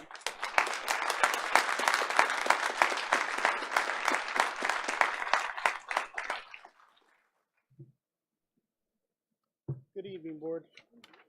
My name is Shane Cox, and I am the president of our local NECA chapter. NECA is an association of electrical contractors, and I'm here to represent them in partnership with our brothers and sisters of the IBEW. As Vanessa stated, this is not a union program. This is a community workforce agreement, and it's an honor to stand before you today to support your decision to consider a community workforce agreement.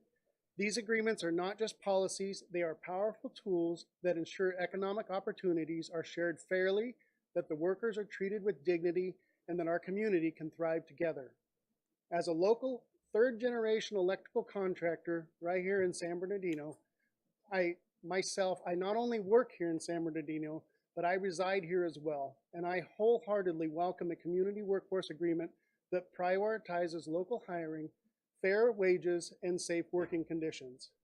One that ensures when public funds are used for infrastructure and development projects, the benefits stay largely within our own community. These agreements set clear standards for job quality and training opportunities. I support this CWA because it makes good economic sense and good moral sense. Too often, large projects bring in outside labor, leaving local workers struggling to find opportunities. The CWAs require contractors to prioritize hiring from within the communities where the projects are taking place. This means more jobs for local residents, more income circulating back into our neighborhoods, and a stronger, more stable family. Additionally, CWAs emphasize workforce development. They create pathways for apprenticeship and job training programs, opening the doors for our young people to grow, adapt, and succeed.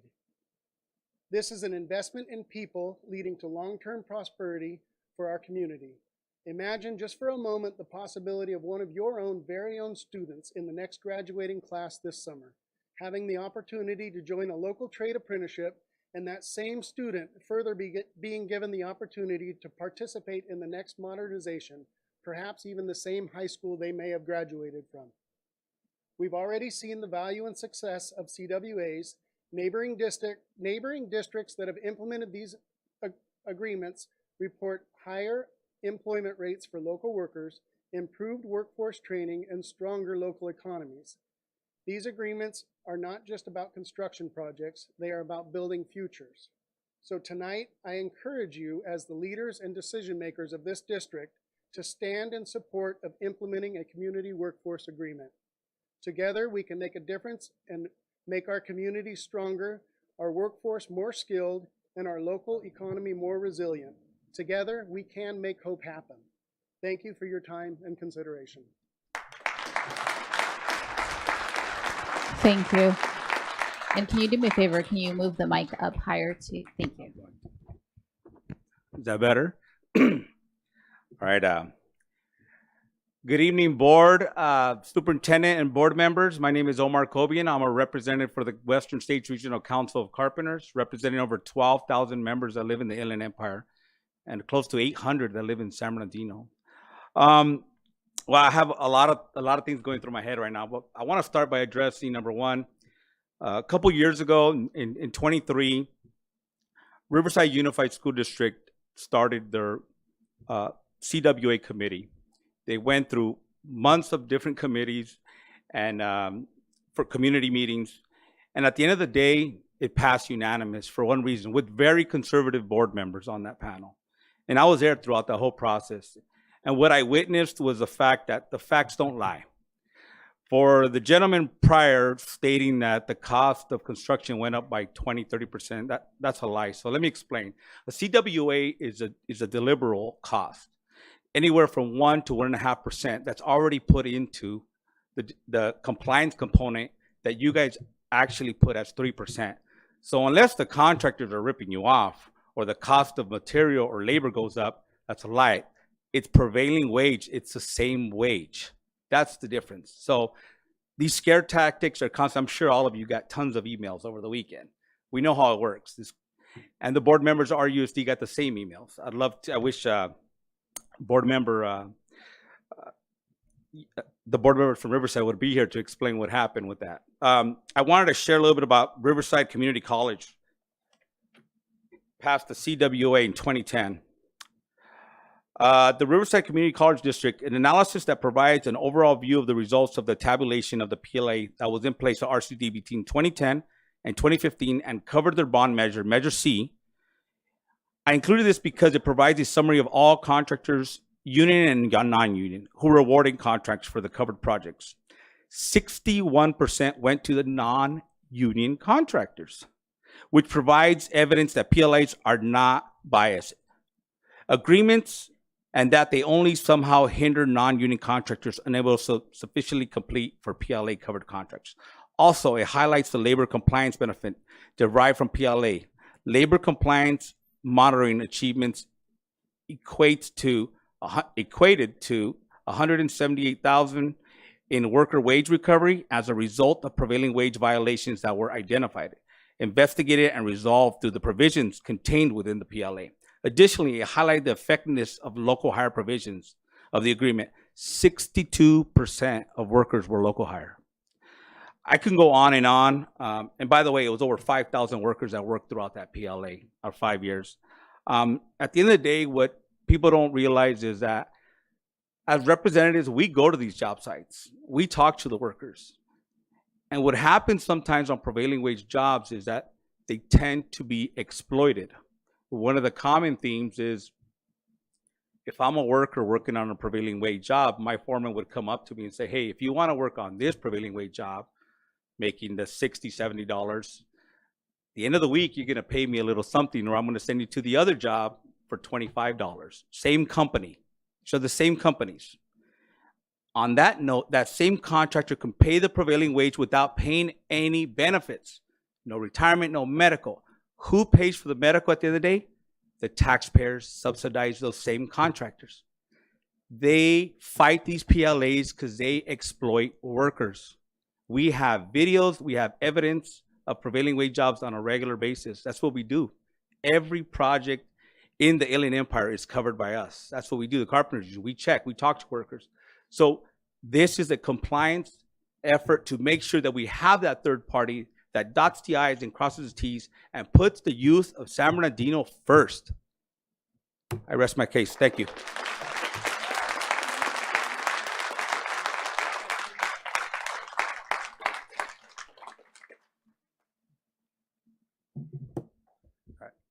Members of the board, superintendents, community of San Bernardino, I would like to thank you for the time this evening. I am David Mount, and I hold card number 8555692 within the International Brotherhood of Electrical Workers, or IBEW, and I'm currently enrolled in as a fourth-year apprentice at the Inland Empire Electrical Training Center, IETC, that is located here in San Bernardino, just off of, I believe, Waterman and the 10 freeway. I started at the electrical field back in Dallas, Texas of 2018. I worked for a private non-signatory company called Electric Pros that operated by a Justin Clump. While it was known by both parties that I had no prior electrical knowledge, it would not be uncommon for me to be left on the job site alone. Not only was this an unsafe practice, but as an apprentice, I was put into these unsafe positions with no knowledge of it being so. Along with this, I would also not receive a check in a professional or timely manner, and after months of repeated treatment this way, I parted ways with Electric Pros. And being homeless, with a family, wife, and kids, I had no choice but to move back here to California. With now virtually zero electrical knowledge and poor high school transcript, I was given the opportunity that I did not believe possible.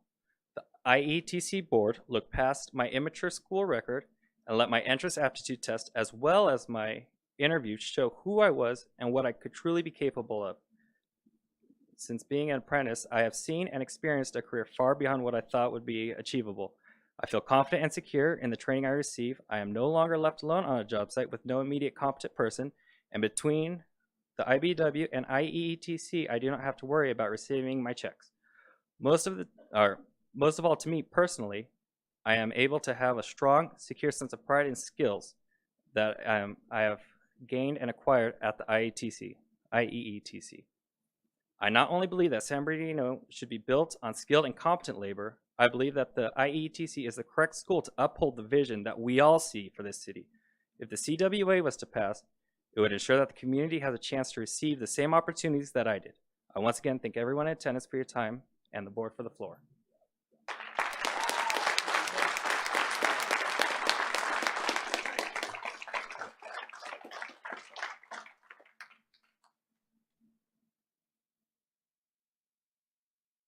Hello, board. How you guys doing? My name is Gregory Temple, and I'm a member of IBW Local 477. And this is my home. I've been out here since 1970. As a matter of fact, Danny, I was in the choir at New Hope Missionary Baptist Church with you when I was young.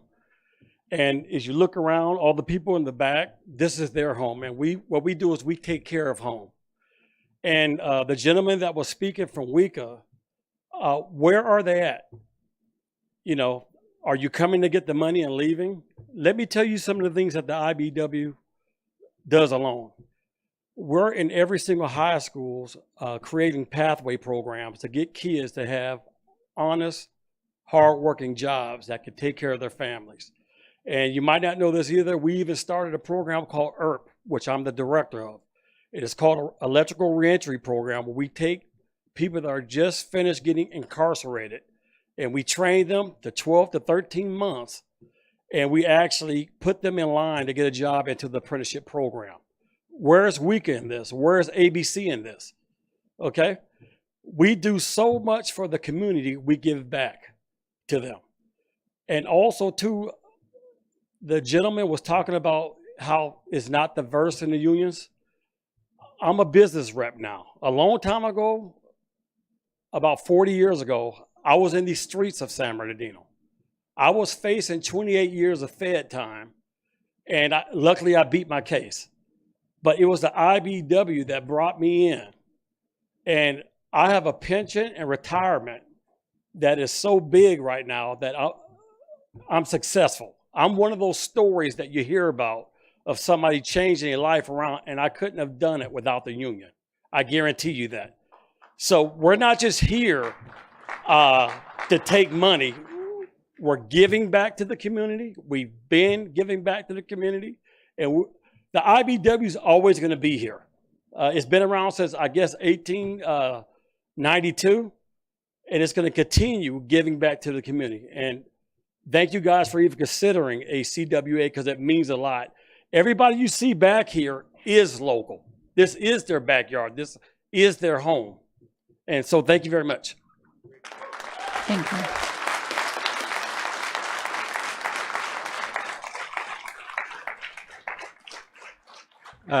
Good evening, school board, Superintendent Arellano, cabinet, student trustees, Chief Polino, Joe Salas, former teacher at San Bernardino High School. When I want to look for inspiration, oftentimes I look at Dr. Funchez's LinkedIn account, and I pulled a quote off there from his account that said, "True leaders do not lead for recognition, but they lead to make a lasting impact." This evening, you have a chance to make that lasting impact. I have some people in the community here, like Dr. Rodriguez, who's off the dais, who grew up in San Bernardino, Mr. Arellano, Mr. Tillman, who've been here for 40 plus years. They were kids here. And you can remember, and Vice President Grande, your memories do not fool you.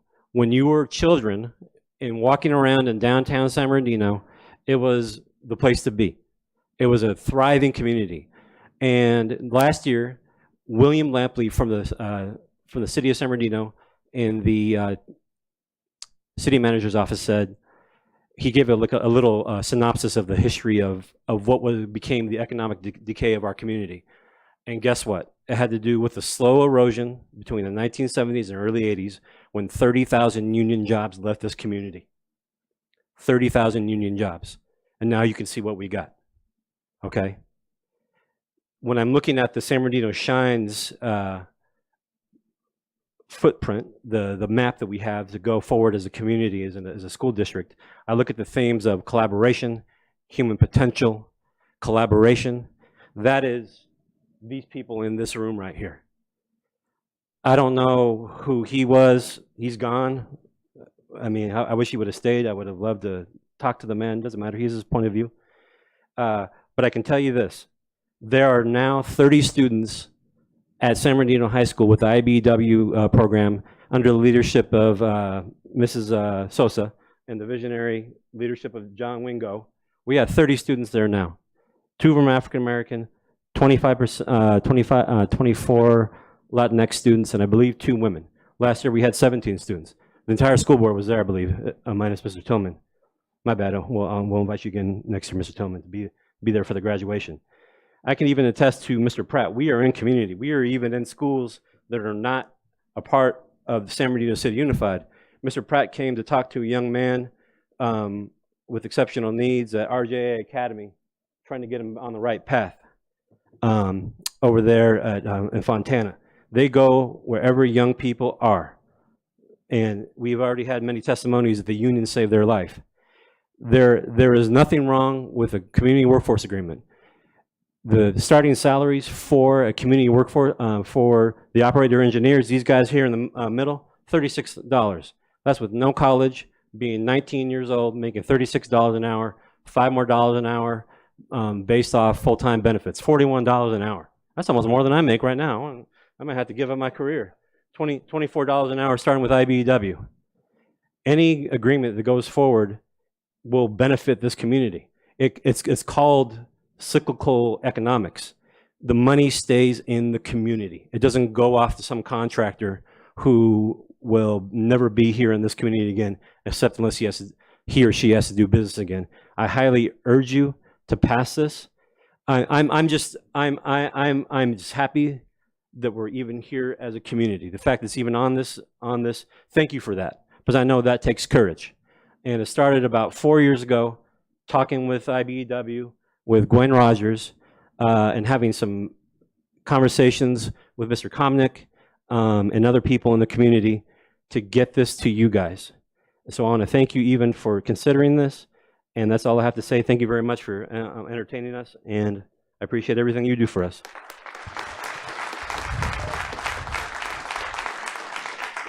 Thank you so much. That's it. All righty. We have Mr. Tillman.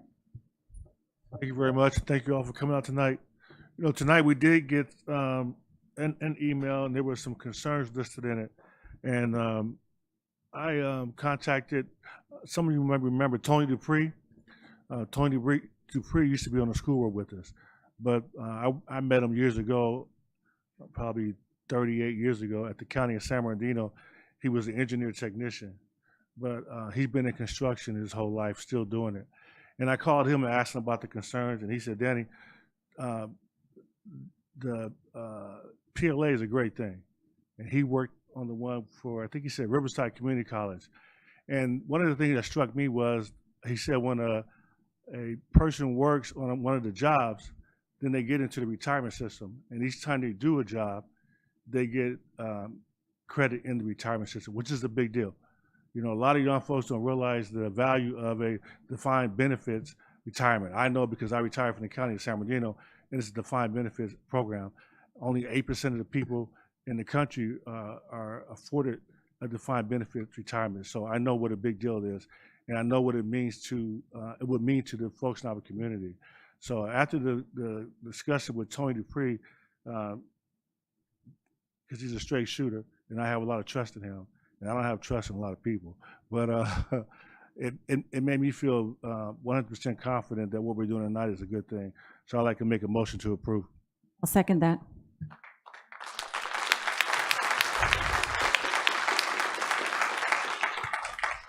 Did you have a comment, or did you, was it just the motion? I was going to comment too, but that I definitely wanted to motion it. Okay. Okay, so we have a motion by Mr. Tillman, and we have a second by Ms. Medina. Vote, please. Aye. Oh, sorry. Thank you.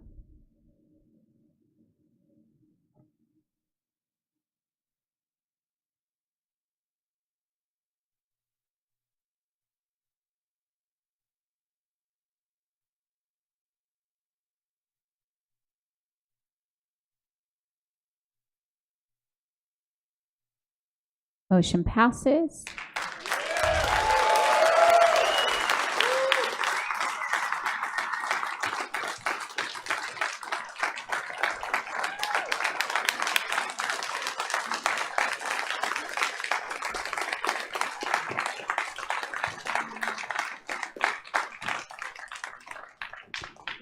Thank you so much, everyone, for coming out. We appreciate you waiting, sticking around, bringing this information forward. And, you know, we're really excited to have partnership with you guys. And we look forward to all the great things that are going to come out of this. And so thank you so much. And I will, Ms. Medina.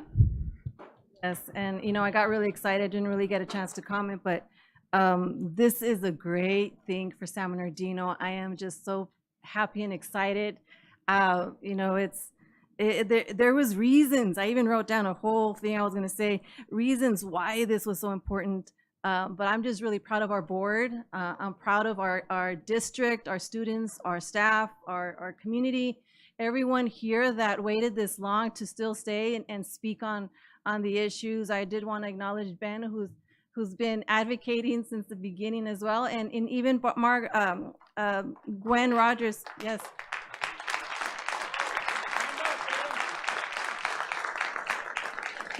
Even Gwen Rogers back in the day, we had these conversations, and I know I've been having this conversation since 2014, actually 13, and been receiving pushback. Oh no, you can't do this, Abigail. You can't do this. You know, it's and then realizing that yes, we can do this. And so it took a long time to finally start hearing the board asking questions as well. It's like, oh, good, we have some more support. And this is just perfect time. And I appreciate everyone that's here tonight again. And, you know, we're going to move San Bernardino forward. And it's a great example for the city to follow as well. Thank you so much. And did you want to comment? Sorry, Ms. Grande was before you. I just want to say thank you for your eloquence in your speaking, your passion, your heart. I mean, I was just like, you had me from hello, you know, you really did. Thank you. I honor you always. Thank you. Mr. Tillman.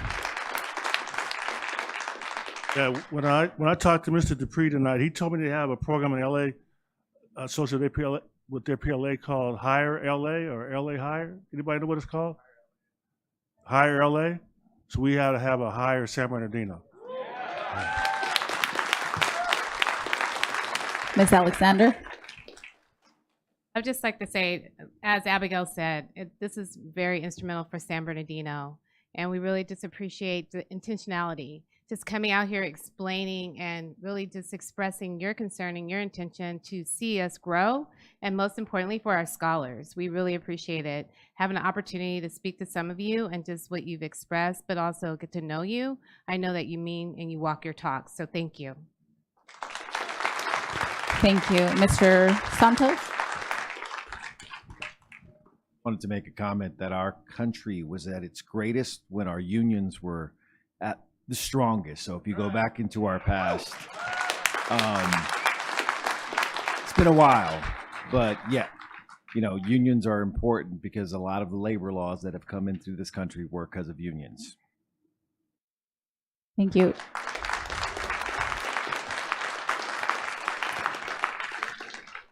And since everybody has kind of commented, Dr. Wyatt, did you want to make a comment?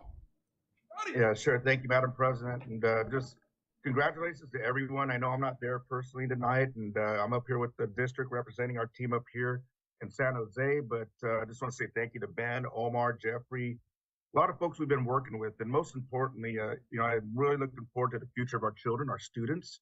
What an exciting time for San Bernardino. I've always said this at the school district. We lead the city as a catalyst of change.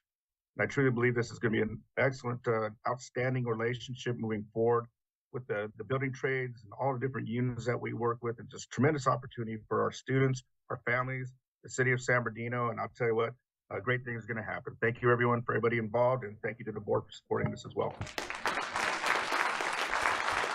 Once again, thank you all so much for coming and being persistent and advocating. We look forward to doing great things together.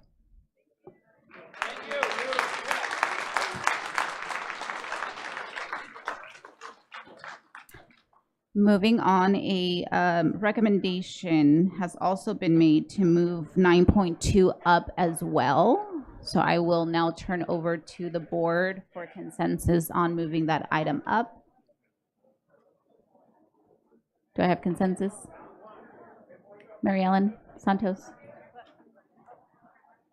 Yes. Okay. So 9.2. Resolution approving the charter renewal for Entrepreneur High School.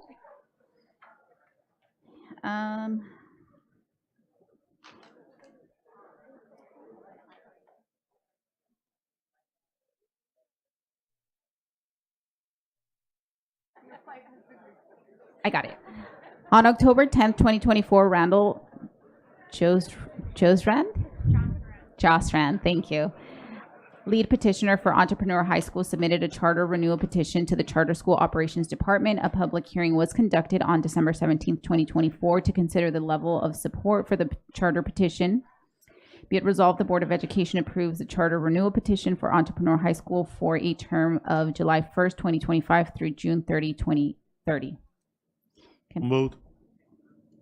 Second. It's been moved by Mr. Tillman and second by Ms. Medina. Vote, please.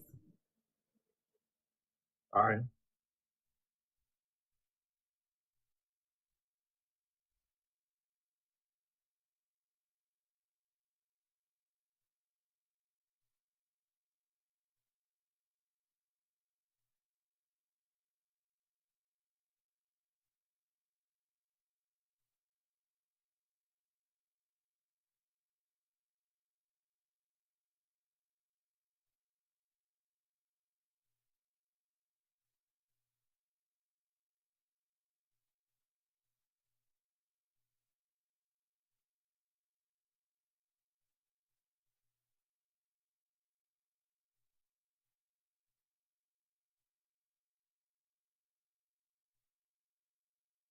Motion passed.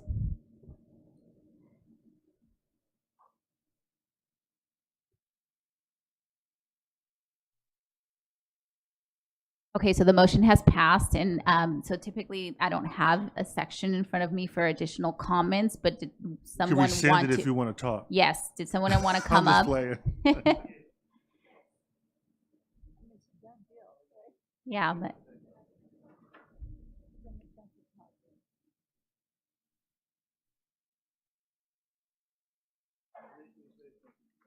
Good morning, board members. My name is Ian Castillo. I'm a senior at Entrepreneur High School, and I'm not too sure what to say, but one thing I do want to say is Entrepreneur High School has helped me a lot. I have my own business. It's called Make It Out. We focus on encouraging the youth to set their goals high and become things that they don't really see on a daily basis. So I just want to thank Entrepreneur High School for that opportunity to become something that I myself did not think that I could become. So thank you.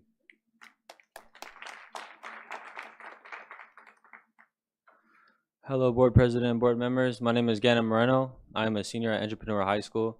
I just want to say thank you guys so much for allowing me to come up here and speak. I honestly don't know where I would be in my life if it wasn't for the opportunity that they had to offer me. I was a straight F student through freshman all the way till about senior year until I really took notice into what they had to offer for me. And now, honestly, I'm a straight A student with a 4.0. I just want to say thank you so much for the opportunity you guys have to offer me. It's more than family, it feels like. Thank you so much. Hello, board members, board president. Just to bounce off of what my peers were saying, Entrepreneur High School, it's way more than a school, it's a family here. The opportunities they have been able to provide, not only myself, but my peers have just been various and really exciting. Going into high school, I kind of knew what I wanted to do, but then going through a lot of the trials and tribulations at Entrepreneur High School, they've been able to guide me and really hone in on what my strengths were and what was really fitting for my career, and not just what a lot of people were telling me, like a certain route that you have to go, this is a certain path that you have to take. Entrepreneur High School pushes innovation, pushes creativity, and pushes a lot of pathways that students can take. And I just want to say I'm really appreciative to the community that we've created at Entrepreneur High School. And thank you guys for allowing us to come up here and advocate for our school, because though we're, we stated previously, though we're a small school, we are a mighty school, and we're going to grow so much more. And thank you for giving us the opportunity to have conferences like this so our community and our school can grow even more. So thank you, EHI, and thank you, board member, board president, for letting us speak up here today.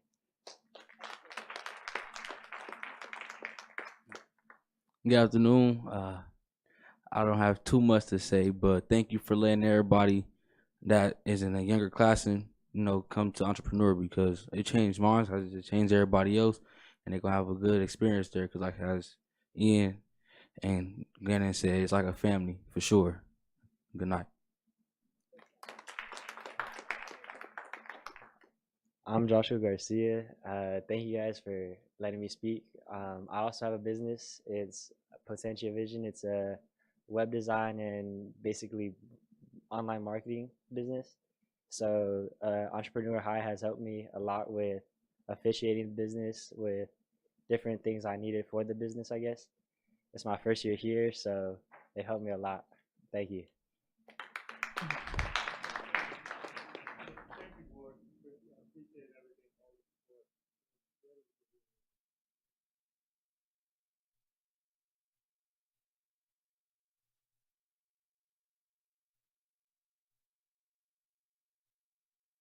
Thank you. Congratulations.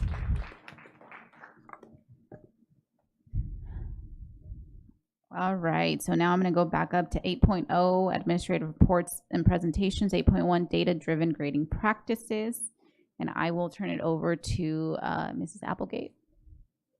Thank you. Good evening, Board President Ceballos, Vice President Aviles Grande, Board, Mr. Arellano, Cabinet, and our audience. I'm really honored and excited to bring our presentation on effective-based approach to grading.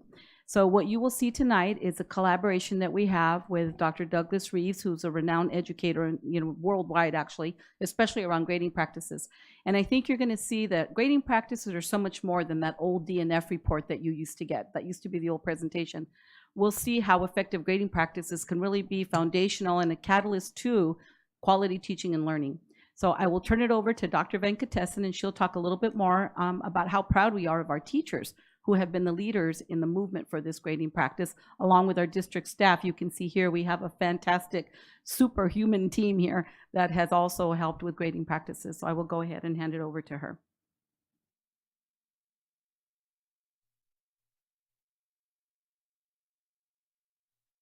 Good evening, President Ceballos, Superintendent Arellano, board members, cabinet, parents, and community members. I'm Sudha Venkatesan, Director of Secondary Education and College and Career. I would like to recognize my team of administrators here today. Dr. Kumi, Assistant Director for Curriculum and Instruction. Dr. K, if you please stand. I want the board to know the incredible team that I have. Dr. K, Assistant Director for Career and Technical Education. Ms. Simpson, Coordinator for Curriculum and Instruction. And Ms. Ramirez, Coordinator for Work-Based Learning. And I also have many of our dedicated program specialists and staff that are with us today. Please stand to please get recognized. This is a mighty team. And I also want to acknowledge our Ed Services colleagues who are here as a support, site administrators, and our high school executive board member for SBTA, Ms. Roberta Figueroa. Please stand if you're here. And every one of them has been involved in this grading practices work in some way. So I just wanted to make sure that it is a collective work from everyone. Next slide, please. The objective of today's presentation is to present the DNF rates, analyze the key trends and insights from the data, its impact on the graduation rate, and discuss next steps. As highlighted in the research here, a rising GPA is a strong predictor of college graduation than standardized test scores, which underscores the importance of the grading practices work that we have undertaken. GPA also reflects key social emotional skills such as perseverance and grit, traits that are very essential for both college success and beyond. And according to the findings, when students work to improve their GPA, they develop that consistency and determination across tests, projects, and daily assignments. It is this persistence that truly sets them up for success in higher education and in life beyond high school. I would like to begin this presentation by emphasizing to the board and our audience that California Ed Code grants full autonomy, teachers full autonomy over grading. As Mrs. Applegate mentioned, any efforts that we make in our district to address grading practices is built upon a foundation of utmost respect for Ed Code and teacher autonomy. For far too long, our school systems have relied on traditional grading methods that view grades as a mere calculation of numbers.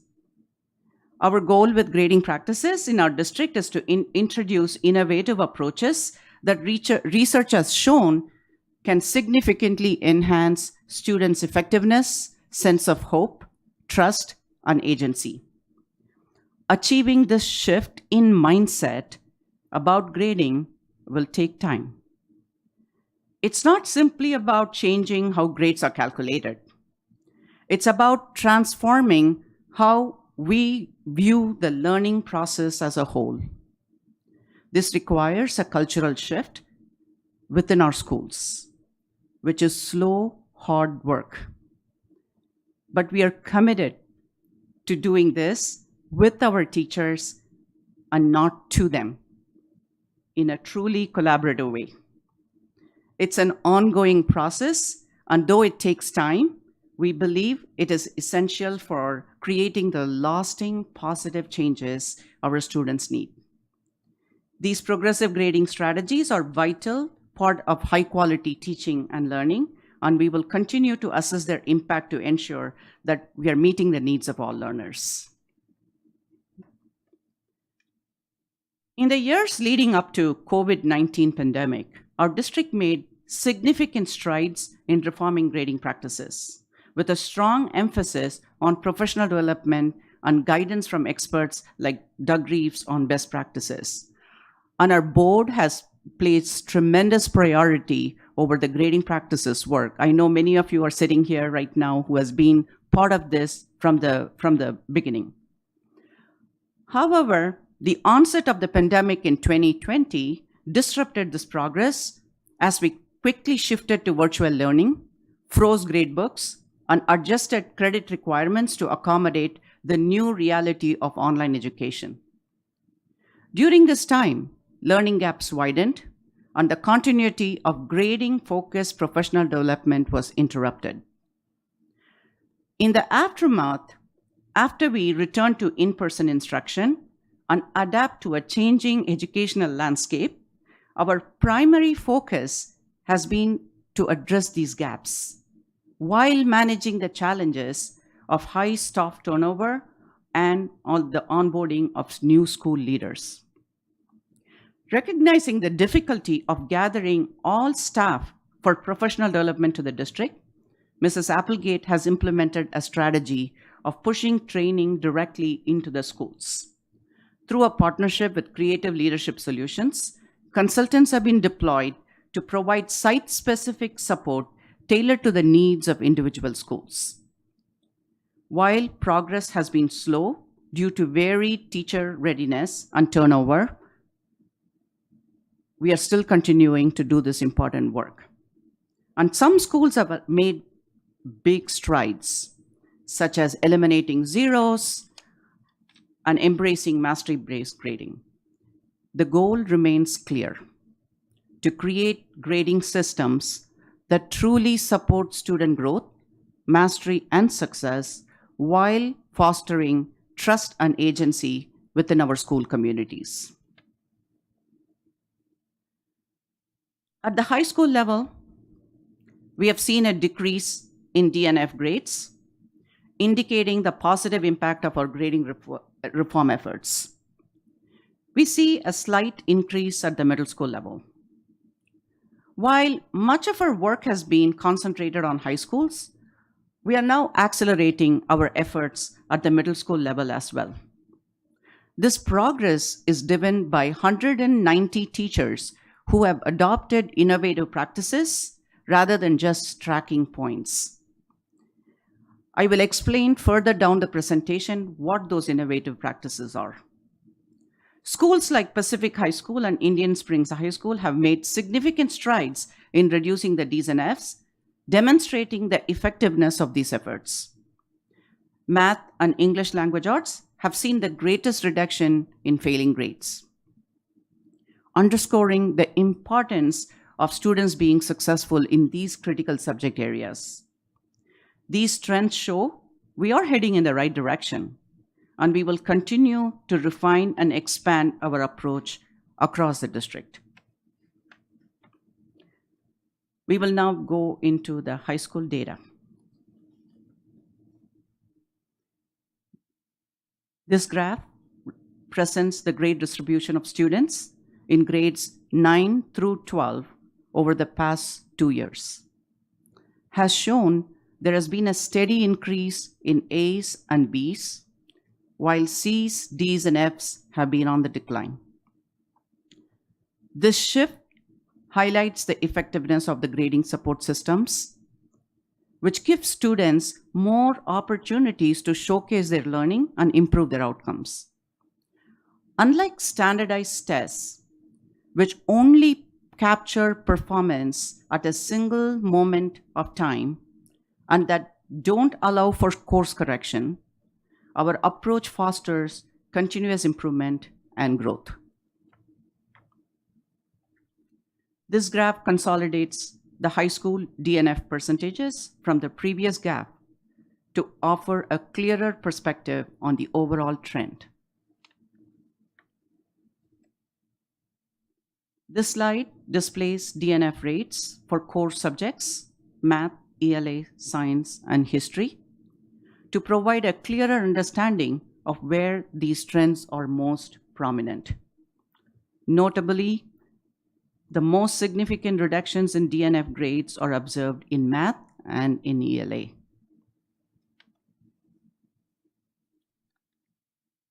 This graph highlights DNF rates across different student groups, revealing consistent trend among most populations. The only exception is the 2 or more races category, which shows a slight increase in the DNF rates. As I mentioned previously, this is not the work of just secondary department, but also the efforts of ETSA and multilingual departments being intentional with providing interventions and support and creating a collective impact for all our student groups. As an example, ETSA, under the leadership of Dr. Greer, is bringing the high school counselors together to review 750 transcripts for African American students to look at the DNF rates so we can see how we can provide support for our students. That's what we talk about as a continuous growth process. This graph represents DNF rates across different high schools. Importantly, all high schools saw a decline in DNF rates, with the exception of Cajon High School. However, it is very important to note that Cajon's rates remain significantly lower than those of other schools in both years.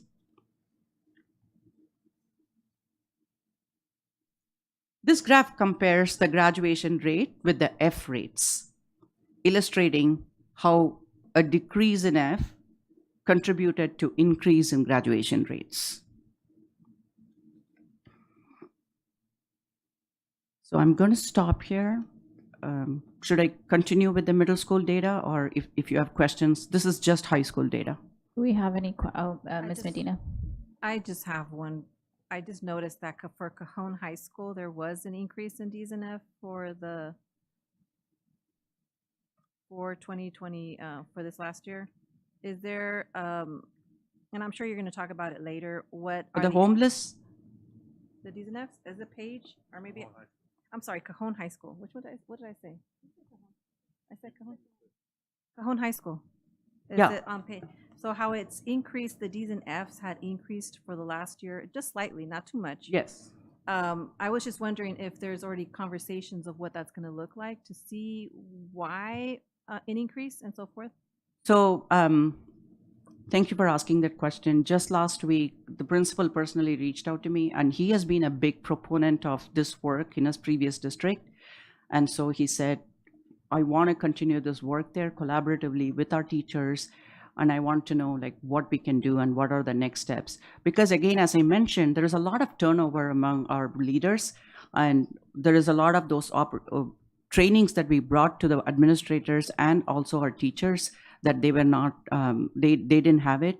But since he has already done the work, we are going to collaborate with him and help him. But the mindset is there, and and he's already working on the culture, and there is beautiful culture at Cajon Middle School right now. All right, so thank you. it's Thank you. perfect. Thank you. You can move forward. Continue? Okay. So middle school data. This graph illustrates the distribution of grades over the past 2 years for students in our middle schools. Has shown we have seen an increase in the A's, D's, and F's. While the number of B's and C's has declined, according to this. To address this, we are focusing on improving grading practices at the middle school level. I want to specifically note here, most of our trainings have been just with our high school teachers, and we are just starting to have this training with the middle schools. We will specifically provide targeted training for a large number of new staff members as well at the middle school level. So they are equipped with the tools and the strategies that's needed to effectively implement these grading reforms. By pushing this effort into the middle school, we are sure that we are going to be decreasing the, the D's and F's in the next year to come. The next one is this graph consolidates the middle school D and F percentages from the previous graph, and it does show a slight increase. It's pretty much close to 1 percentage point. Next graph. Okay, this graph shows the DNF rates for the core subjects. Math shows a decline, mirroring the overall reduction, just like as in high school. However, the trends in the other core subjects differ, pointing to the area that requires further investigation on targeted attention to better support student success. This graph highlights the variation in D's and F's across different middle school student groups. A positive trend is observed with drops in D and F rates among African American, American Indian, special education, and homeless students, groups that are often the most challenging to see improvement in. However, the other student groups show a slight increase in the DNF rates.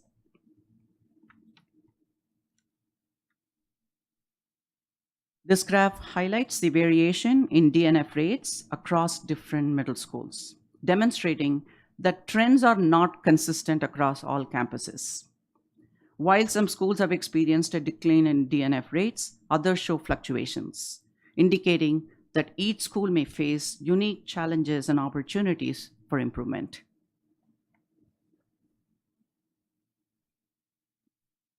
This is the end. Before I go to the next steps, any questions on this, or I can conclude this? I think you can move forward. No. So next steps, we will be continuing the professional development support for teachers on those innovative practices. And we'll also continue to provide site-specific support through the creative leadership solutions. So what are those innovative grading practices? Immediate and relevant feedback. Providing that immediate and relevant feedback is crucial for student growth. When students receive timely feedback, they can quickly understand their mistakes and make adjustments, leading to improved performance. Scale scoring. It allows us to assess students based on their mastery of the material and their progress over time, rather than focusing on a single test or assignment. A zero, eliminating the zero. A zero can disproportionately affect a student's grade, especially in courses where one assignment might represent a significant portion of their grade. Instead of a zero, we focus on allowing students to retake assessments or complete additional work to better reflect their understandings of the material. And when students know they have dedicated time to reassess and improve, they are more likely to adopt a positive mindset and growth mindset, understanding that learning is a continuous process and mistakes are a part of it. So what you see on the screen is the type of work CLS is doing with us. This chart outlines key areas where associates are providing support to teacher teams, focusing on curriculum, instruction, assessment, data, and MTSS. As you can see, the components listed here are not just impacting grading practices. This is high quality teaching and learning. And that's what they have a comprehensive approach to how they support school sites. So at this time, I come to an end of the presentation, and I do want to welcome Ms. Mercer, or do you have questions for me before she comes on? Just hold on one second. Ms. Medina? Yeah, no, I just wanted to say thank you for the report. It's always good for us to kind of see and review what's going on, and the fact that you're looking at it and you're being fully transparent, and that's okay, because then what can we do to help improve from there on? So I really do appreciate the presentation, the data, and I'm sure the other board members also do appreciate that. Thank you. Thank you. Ms. Alexander? I also appreciate the overview and just the process and how you presented it to us in terms of the methodology. One of the questions I have in terms of the innovative methods, have any of these been used at the schools where we see, particularly in the middle school, where we've seen improvements? So there are few teachers that voluntarily participated when this work started. After this was interrupted because of the COVID, we have to start all over again because there is a lot of turnover at the middle school level, more than high school. So because of that, it is all about training new teachers. Pretty much, I think I was actually talking to Dr. Funches, more than 20% of our workforce in secondary, they are new. And also there is a change in leadership. So everybody, it's very important for principals to understand that this is truly a collaborative work, and understanding the ed code. So it is all about training and retraining. So that is the challenge. So I'm sure we have very dedicated principals who want to do everything right by the students, and many great, amazing teachers at middle schools. I have no doubt that we are definitely going to see some movement there. And Dr. Venkatesam, if I may, you will be hearing from one of our principals, Ms. Alexander, specifically on that, because they have made some great gains with reduction in DNF, and she will be talking to you about some of the strategies. Because that was going to be my next question about the student groups, if there was a strategy behind the focus on student groups for different schools. As I mentioned, we are looking at it as a long-term continuous growth process. We can't just look at the standardized tests and assume that the students have not learned, because each one they learn at their own trajectory. And this kind of grading practices is not about just, I'm giving you a test, you fail, you fail. It's about teachers giving those opportunities, retake the test. You want to come in the evenings for you to have the extra tutoring. Is there a different way you can show your learning? So those are all part of these innovative grading practices, and it is very strongly supported by research. Okay, thank you. Mm-hmm. Thank you, Ms. Ms. Grande. Yes, I have a couple things. I'm really glad to see and hear this because, well, you know, I've been a teacher in our district for 20 years, and I get comments often from teachers that are in the field, and they complain and they say, our principal, you know, this is the feeling they get. We hear time and time again about bringing these grades up, and they don't. I think that the important thing is to get the grade up, not whether or not the student deserves this, in their own words. And we get a lot of talks on how to bring up their grades, but in the end, we're led to feel, I feel, this is their words, I feel that what they really want is to change their grades so that it can make, you know, the school look better. So my concern is, this is a wonderful, beautiful message. Is it getting to the teachers in the classroom who maybe don't get to see such a wonderful program? You know, I would like to see that actually done for the teachers at their school site, so the principals can see, you know, we're all in this together, and this is the reason. It's because it's not about the grade, it's about the learning journey, and it's not about the grade to make us look good, or so then we can all look good in the eyes of the district in our area, but because of the learning. And maybe that's, the wires are getting crossed and teachers are feeling put upon. That I'm just going to share that with you. You know, it saddens me because I know it's not true. I don't know. So maybe the words aren't there, or maybe they're tired. It's the end of the day, right? So I don't respond. I usually just send it on to Anna or a superintendent. I don't ever respond to it, but they know. I hear you. One of the things that Mrs. Applegate and, you know, our superintendent Ariano have always stressed is we have to understand the teacher autonomy first.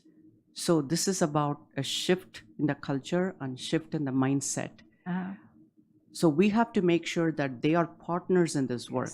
Yes. And when you have to shift mindset and look at, because it is, people are so comfortable using what they are, you know, what they know, right? Right. So it is our responsibility to show you get the same thing. Students, you're not just giving grades out, but students can exhibit learning differently. We have a different process in which grading can be shown, their mastery can be shown.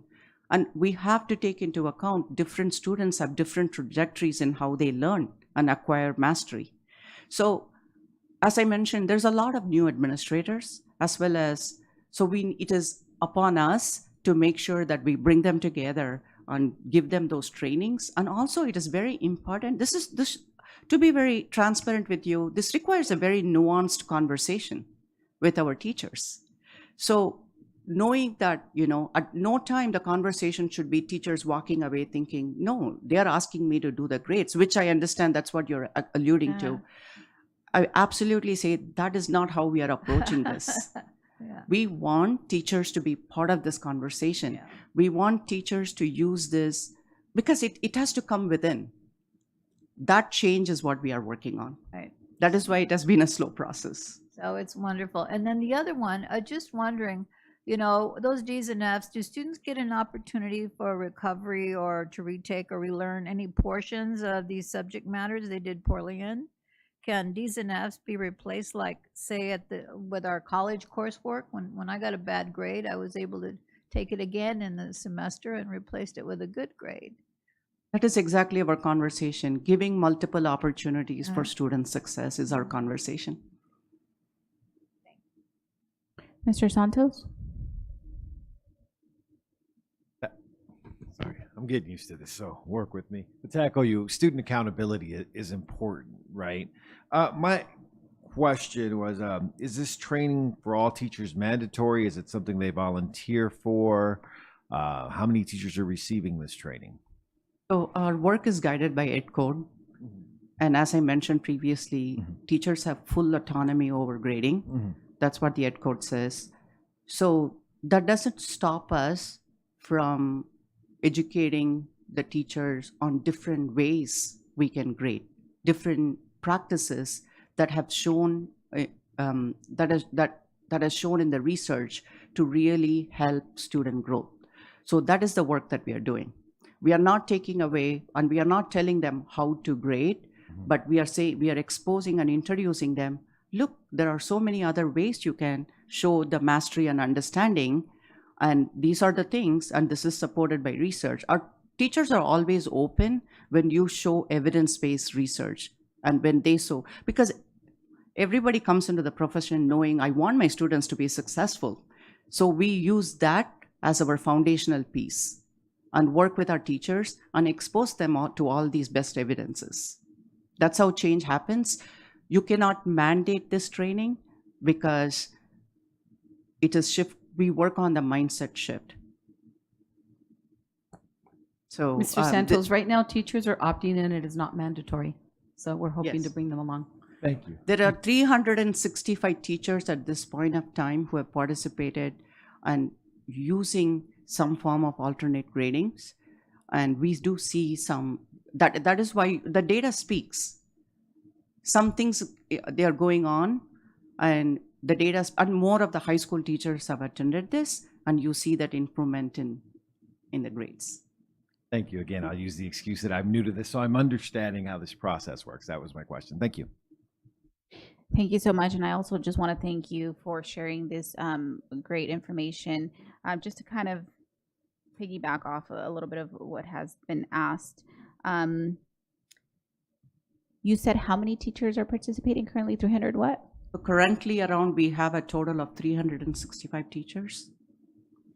And roughly, where are they coming from? What school sites? Mostly from high schools. I don't have the breakdown, but I can definitely provide for you. Is it somewhat like evenly like a spread out, or do we have some coming more from one side than the other? There could be coming more from one side. I just don't want to speak without the data in front of me. Okay. But it is again voluntary, and we advertise, and we bring Doug Reeves, who pretty much resonates with many teachers because he has done a lot of reform work with grading. So we have advertised, and we have done workshops, and we have now those creative leadership solution consultants who have been working with teacher teams and looking at tier 1 instruction. They're looking at a very comprehensive look, and then this grading becomes one of the part of the discussions with our teachers. So does this training happen at the district offices or at the school sites? Is it facilitated alongside with principals, or is it something that the district department employees, like in your case, your department, facilitate those, or how, just to get a little bit more of an idea? So when we began, everything was centered in the district office. We had close to, I remember in the very first year, at least 6 different meetings where Doug Reeves was actually present. And he walked them through the data. He walked them through like how easy it is, because teachers, you work hard, but you work a little differently with supporting them. You're going to get teachers are going to be the first one that are going to be happy when they see their students successful more than anybody. So it is all about giving those alternate guidance on how you can do those grading. So we did do at the district office, and then, as I mentioned to you, pandemic interrupted this training. And these are not conversations that will really work well in an online setting. So it was very important for us to take it again back when we get back after the pandemic. And the focus of what happened after when we came back. So there was a lot more that we needed to focus on, and teachers had a lot to learn, and completely we had to rewire to the different landscape. So now for the past 2 years, that's why I brought the 2 years data. And then Superintendent Ariano has been very supportive, and he has very high regards for Dr. Reeves. And with all the support, we are again restarting this work. And board has been the biggest proponent. It has always been the top 10 priority. So is it now happening at the school sites? Huh? So is it now happening at the school sites? It's happening at all the school sites in high school, except one where I can talk about. But the principal is already hitting it out of the park, and at some point the consultant's work is done, and the leader has to take and move on with it. I know, Dr. Raimundo is at that point where she can drive that vision in her homeschool. So that is our thing. Like the consultants are going to be there supporting and helping, moving the dial faster. But at the end of the day, the principal takes that responsibility to drive that vision. So I'm assuming that out of those teachers that are volunteering, is it safe to assume that they're being receptive and it's making sense? They're being open about it. Is that safe to say? It is the teachers that go and influence the other teachers. For a teacher that is like Miss Mercer, they influence other teachers. They say, this is really working. I see this data moving. It's not that I'm just giving, grades for my students like that. They work hard. But I approach their mastery in a different way. Perfect. Thank you so much. And so I'm assuming that this is one of our teachers that has been volunteering. Yeah, Miss Mercer is from Arroyo Valley, and she is one of the early adopters, I should say. And she has been, she'll speak to it. Well, I just want to say before you do start, thank you to all those teachers over there listening for, really being open and perceptive and receptive. And willing, right? As it's mentioned, it's not mandatory. So when something is voluntary, right, it's really appreciated. And so I want to make sure that that is acknowledged and it doesn't go unnoticed. And Ms. Mercer is a great teacher, phenomenal. Just a little, I'm glad to see you here today, by the way. My son was in your biology class, and he didn't stay there very long, but we had an IEP meeting, I remember. So I didn't get to meet you or know you very much, but first impressions last a long time. And I just want to say thank you for that, because you didn't know me at the time, and you were very compassionate, even afterwards. So thank you. You're welcome. It was nice to chat with you. Okay, so to give you guys some context, I teach biology at Arroyo Valley High School, and I've taught many different biology courses, but the majority I've taught college prep 9th grade biology and AP biology, so most of my time. And in the first decade of my teaching, I felt this sort of gnawing discomfort at the grades that my students were receiving. They weren't reflective of what my students actually knew, but I was just doing what I'd seen my whole life and what I'd experienced. And so I was seeing that compliant students were getting A's in my classes, yet I knew that from our conversations and from different things they're doing in class, that their understanding of biology was pretty rudimentary. So there's a disconnect there. And then as a teacher, there was lots of frustration with students consistently asking, well, why don't I get half a point more on this question? And how come I lost those 2 points over there? And so the discussion was always on points as opposed to learning of biology. So then Doug Reeves came, and there was the first cohort that we were offered the chance to join. And I said, I got to go check this out, because there's got to be something different, because what I'm doing isn't really working. And I had my two biggest takeaways from those sessions were that I began only grading for mastery. And what I mean is, on the final grades in the grade book were the assignments and the projects and the labs and the tests that actually showed students mastery of the topic, instead of grading all of the practice. Those are those compliance pieces, right? And practice, you're supposed to make mistakes. That's how practice goes. So why was that going in my grade book for their final grades? So I switched my focus to those mastery assignments, giving the weight in the grade. And then the second thing I did was I changed all of my grading to a GPA style grading. And so for my college prep biology classes, all of the assignments were 0 to 4. So that meant, 4 is an A, a 0 would be an F, right?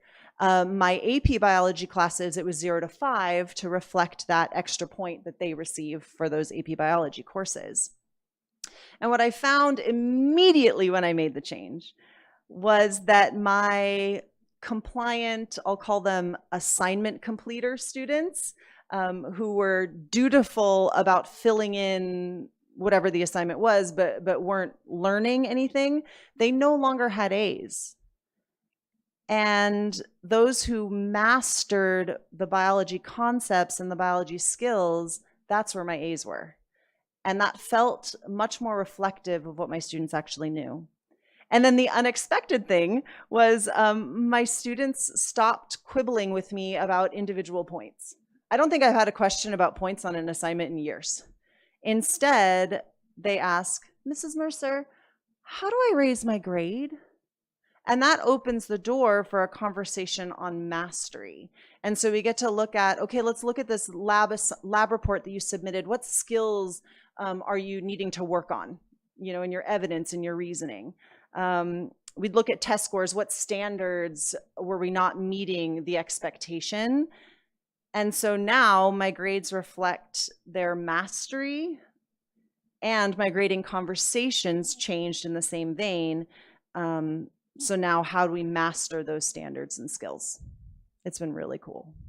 So thank you. This is the change we wanted to see. This is exactly the innovative grading practice, what she said better than me. Thank you, Mo. Thank you so much for sharing that. You're welcome.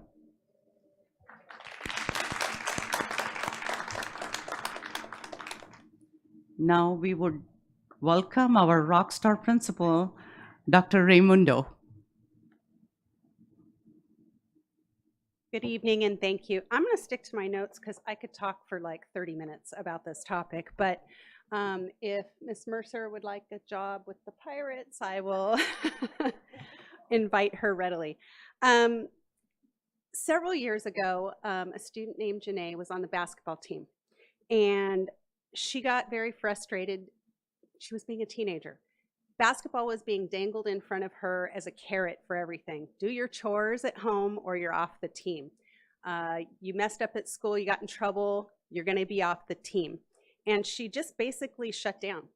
And she, for 3 weeks, stopped doing any work at all. Nothing. Came to school, did nothing. Obviously, our team got alarmed and noticed that this was happening, and we got her back on track. Then she came to me and said, I did everything my teachers told me to do. I did all the work that they said I could make up, and yet I have D's. I went to tutoring, I did everything, and I still have D's. And with all the zeros and late work penalty points that she got for those 3 weeks, that mathematical power in the grade book for those penalties was not enough to outweigh the A's and B's she was actually earning on all of her tests and assignments. So our educators have good intentions, though.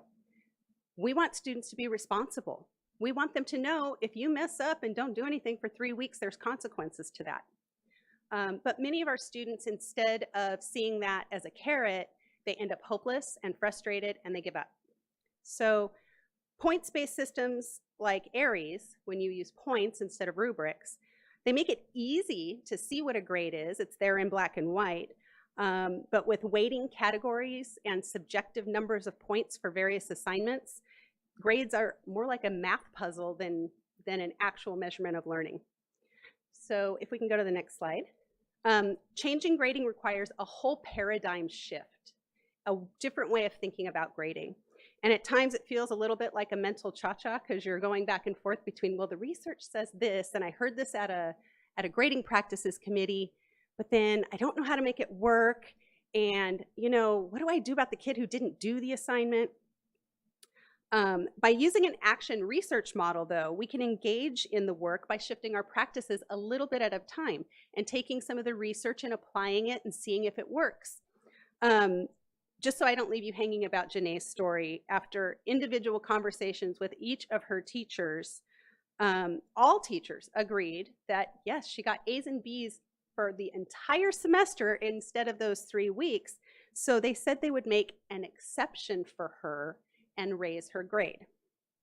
In 2017, Pacific formed a grading practices committee, and actually we started with Dr. Reeves actually came to Pacific, and spoke to my teachers. And about 40 of my teachers, so about half of my teaching staff actually came after school to hear from Dr. Reeves. And we started to ask questions like, why did we need to make an exception for Janae? What can we do to make our grading more fair, accurate, and equitable for all students without having to make those exceptions? You can go to the next slide. So this is just a little bit of our journey. We talked about what do grades really mean? What are we communicating by our grades? We read articles, tons of articles. We reviewed research. Dr. Reeves came, I think, 3 times actually to my school, and we did work with CLS for 2 years. We developed hypotheses to try out. If you ask my teachers, I'm always telling them, I hypothesize that I think this would happen. If we did this, this might work. And they're like, I'm willing to try that, because it's not like this is going to work. It's let's try it and see what happens. Because we're working with students, though, not theories, we built safety nets. So safety nets for the teachers, so they felt safe trying new things, and safety nets for the students as well. And so if a new approach didn't work, they were keeping 2 grade books, because Aries allows you to keep 2 grade books. You keep one visible to the students and parents, and one on the side where you're trying some new things to see if it would work out. So we could always fall back to the old way if something didn't work, so that way it didn't harm students or teachers. Our teachers also challenged the belief that students wouldn't work if you didn't give them points for everything. So, you know, we were giving students points for everything they put their name on. You put your name on an index card, you got points for it, you know. And they found, actually, that students kept working. The only students that didn't work were the ones that weren't working for the points already. And in fact, grades went up, mastery went up, and students were willing to do work and work harder and ask for just what the previous teacher said, that students are saying, how can I bring my grade up? Not asking for extra credits or points. We also applied redemptive grading practices, and not only allow retakes and redos, we're pushy about retakes and redos. As soon as a student walks in the door, when are you retaking that test? You went to tutoring. We need you to redo this. So what about the students that don't do their work? Points or not, it doesn't matter. They're just not choosing to do work. We had to build supports and approaches to help those students who do opt out. We've built really intrusive levels of support, a term I learned from our partners at Valley College. We offer daily after-school tutoring, Saturday schools, about 28 Saturday schools a year, and tutoring and makeups during winter break and spring break. We don't just offer, we're annoying. We call, we remind, we send notices, we visit homes, we just bug. And when the kids don't show up during spring break and they have Edmentum to make up or grades to make up or tests to redo, we call them as soon as it's 9:30, they're not there. Where are you? You said you'd be here. These intrusive levels of support and grading focused on learning and mastery come together with our teacher clarity practices. Both teachers and students are clear about what students are learning and how they're going to demonstrate how they learned it. If you can go to the next slide. This is an example of one of my teachers' rubrics, actually our math department's rubrics, showing the 0 to 4 grading for a specific standard and skill. So students can see exactly what they need to do to go from a 1, which is a D, to a 2, to a 3, to a 4. And we actually used action research to determine whether or not we put the 0 on there. We're like, why would we put the 0? 0 is not, you shouldn't be earning a 0 anyway. So we tested it. When we didn't put the 0 there, the student that was reticent to try, kind of, no, I'm not going to do it. When we put the 0 there and it said, you're making no reasonable attempt, okay, I'll do the D, I can do the D. At the same time, if we just put the 4, especially in a course like calculus or trig, they would see that and go, I can't do that. But if we leveled it, they could see they could do it. When you bring in clear scales and rubrics, students can explain exactly what they need to do to level up to the next grade. And it really moved beyond compliance. Our goal has never been to reduce D's and F's. Our goal is to push beyond compliance and have students invest and drive their own learning. We want them to want to learn and to want to grow. So going back to the last slide. So you can see we were kind of stagnating at 65% season better for a long time, and we've been steadily making increases every single year. And when you look, a lot of the grades that are bringing us down are our 9th graders, so we have work to do. Our 10th, 11th, and 12th graders usually actually bring that up even higher. But our work has led to real results. We have higher graduation rates, increased college and career readiness. You can see we're blue for both college and career and graduation rates. And more students are taking advantage of dual enrollment. Just this last fall, we had students pass 400 college courses with a 95% CM better rate for college courses. We still have much to learn in students who do sometimes opt out, but we continue to use that action research model and continue to collaboratively refine our practices to best serve them. Thank you for your time and the opportunity to share. Thank you, Daddy. Thank you so much. I do want to impress upon the board that this is a principal who has been a principal at a middle school level and a high school level, and she learned the game and she is mastering it. But there are many principals that are very new. So it takes, you really have to be in this process and understand your teachers and how this system works. So it takes time with new principals, and many of our principals are just 3 years and below. I really want you to keep that in perspective. Thank you. Could we move her from school to school? Just do the work that way. I'm kidding. I'm really not though. Is that the end of the? That's it. Okay. Thank you. Thank you so much for coming out again and sharing the personal experiences of besides the principal and the teacher as well. Any comments, questions? Staying up this late as well. Thank you so much for being so patient. Amazing presentation, amazing. And the work, Ms. Raimundo, Dr. Raimundo, as well as the teachers. You are great. Both of you are great examples of what's really working within our school district. Thank you, Suda. Thank you so much. And thank you to all your team as well. All right. 9.0 action items. 9.1 personnel report, number 12, dated February 4th, 2025, which contains actions such as hiring, retirements, resignations, promotions, and terminations. Be it resolved, the Board of Education approves personnel report number 12, dated February 4th, 2025, as presented / amended. So moved. As presented. Oh, sorry. We're fast.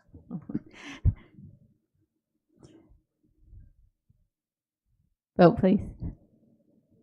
Oh, it was Ms. Medina motioned and Mr. Tillman second. Aye.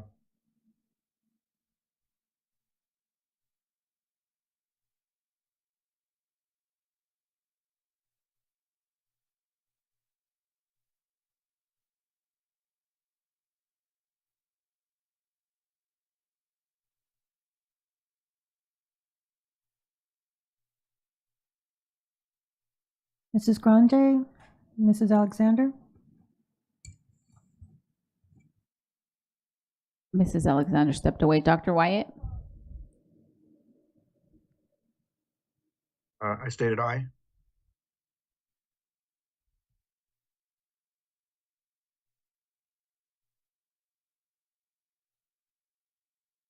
Motion carries.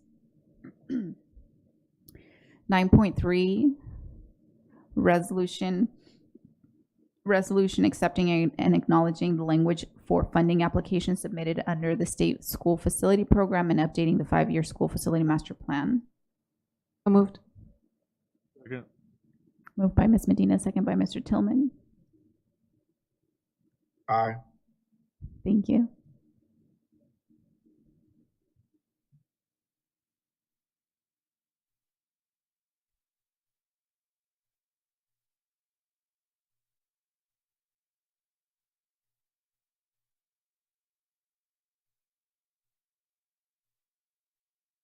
Motion carries. 9.4, resolution of district emergency Edison PSPS events, January 2025.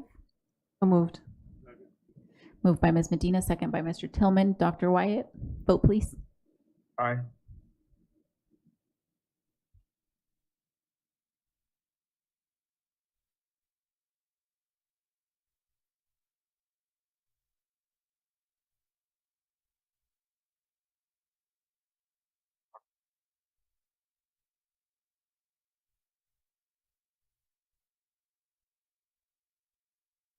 Motion carries.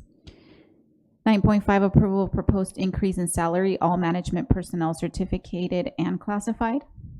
So moved. Second. Moved by Ms. Alexander and second by Ms. Medina.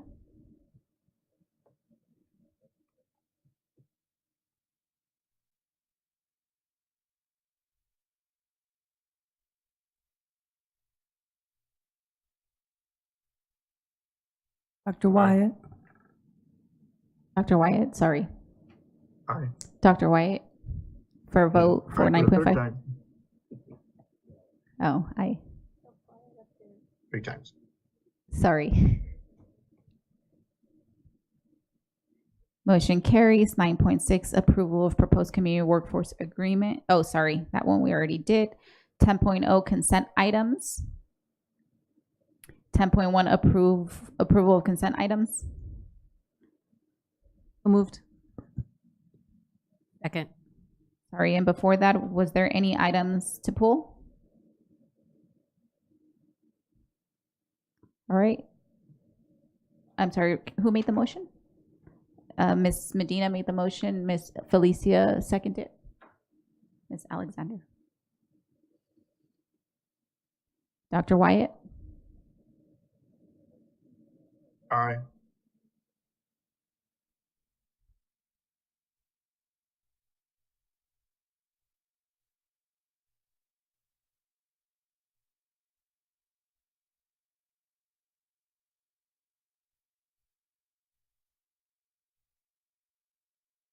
Motion carries. 11.0, reports, comments by union organizations. 11.1, San Bernardino Teachers Association. No comment. 11.2, California School Employees Association. No comment. 11.3, Communication Workers of America. No comment. 11.4, San Bernardino School Police Officers Association. No comment. 12.0, reports and comments. 12.1, board member comments. And I will go ahead and start with Ms. Grande. Okay. Let me see. Yes, I just have one thing. I had another thing, but I sent it on to Dr. Rodriguez and Anna on that. Okay. I was really excited to go to the CSBA award ceremony yesterday. They brought the Golden Bell Award in for everyone to see, and they brought in the one that we earned for the special education department, so, which is near and dear to my heart, as you all know. And I was very pleased to see that we also had a table there of the teachers themselves who actually are responsible for the help create the Basics 3 curriculum book. It's an incredible one-of-a-kind Basics 3 curriculum for a moderate, severe, and even profound children. And it's wonderful because it was created by our own amazing teachers, speech therapists, APE, VI specialists, many others who created each page for this book with the 5 domains that we figured. It was 5 domains. I won't go into them right now, but it was first issue was in 2002, and it's like a living document. So it's every so often they come together. The team there, the hardworking teachers. There's still some there from the original one, and I just was really happy to see it. And they showed a film there, but I think I've mentioned this to someone, I forget who, but I really would like to actually show the pages that are in there and the way it's written, because you can take a brand new teacher in moderate severe and give her this book, and even if it's no one tells her, you can do it. And I would like to see a video with that actually happening, where you can see the students and the teacher. It's just heartwarming, and I'm very proud of that. It's also it's very interesting because it was made available at Lakeshore School Supplies, and now it's in school districts all over our state. And I would like to know just which districts are using this and their locations, and I'd like to know what our current agreement is with Lakeshore. So I'd like to find that out. Sounds like a mystery to me. Thank you. Thank you, Ms. Grande. Mr. Santos? Thank you. I'm curious to know what our absence rate was this past Monday. If there's somehow I can. Yeah, our attendance rate on Monday, we had 78% of our students come to school. But that's still because of Monday. That's a lot lower than any typical day. Correct. Okay. And then my next is, what have we done to inform our frontline staff what to do in the possibility of ICE showing up to the front door of our schools?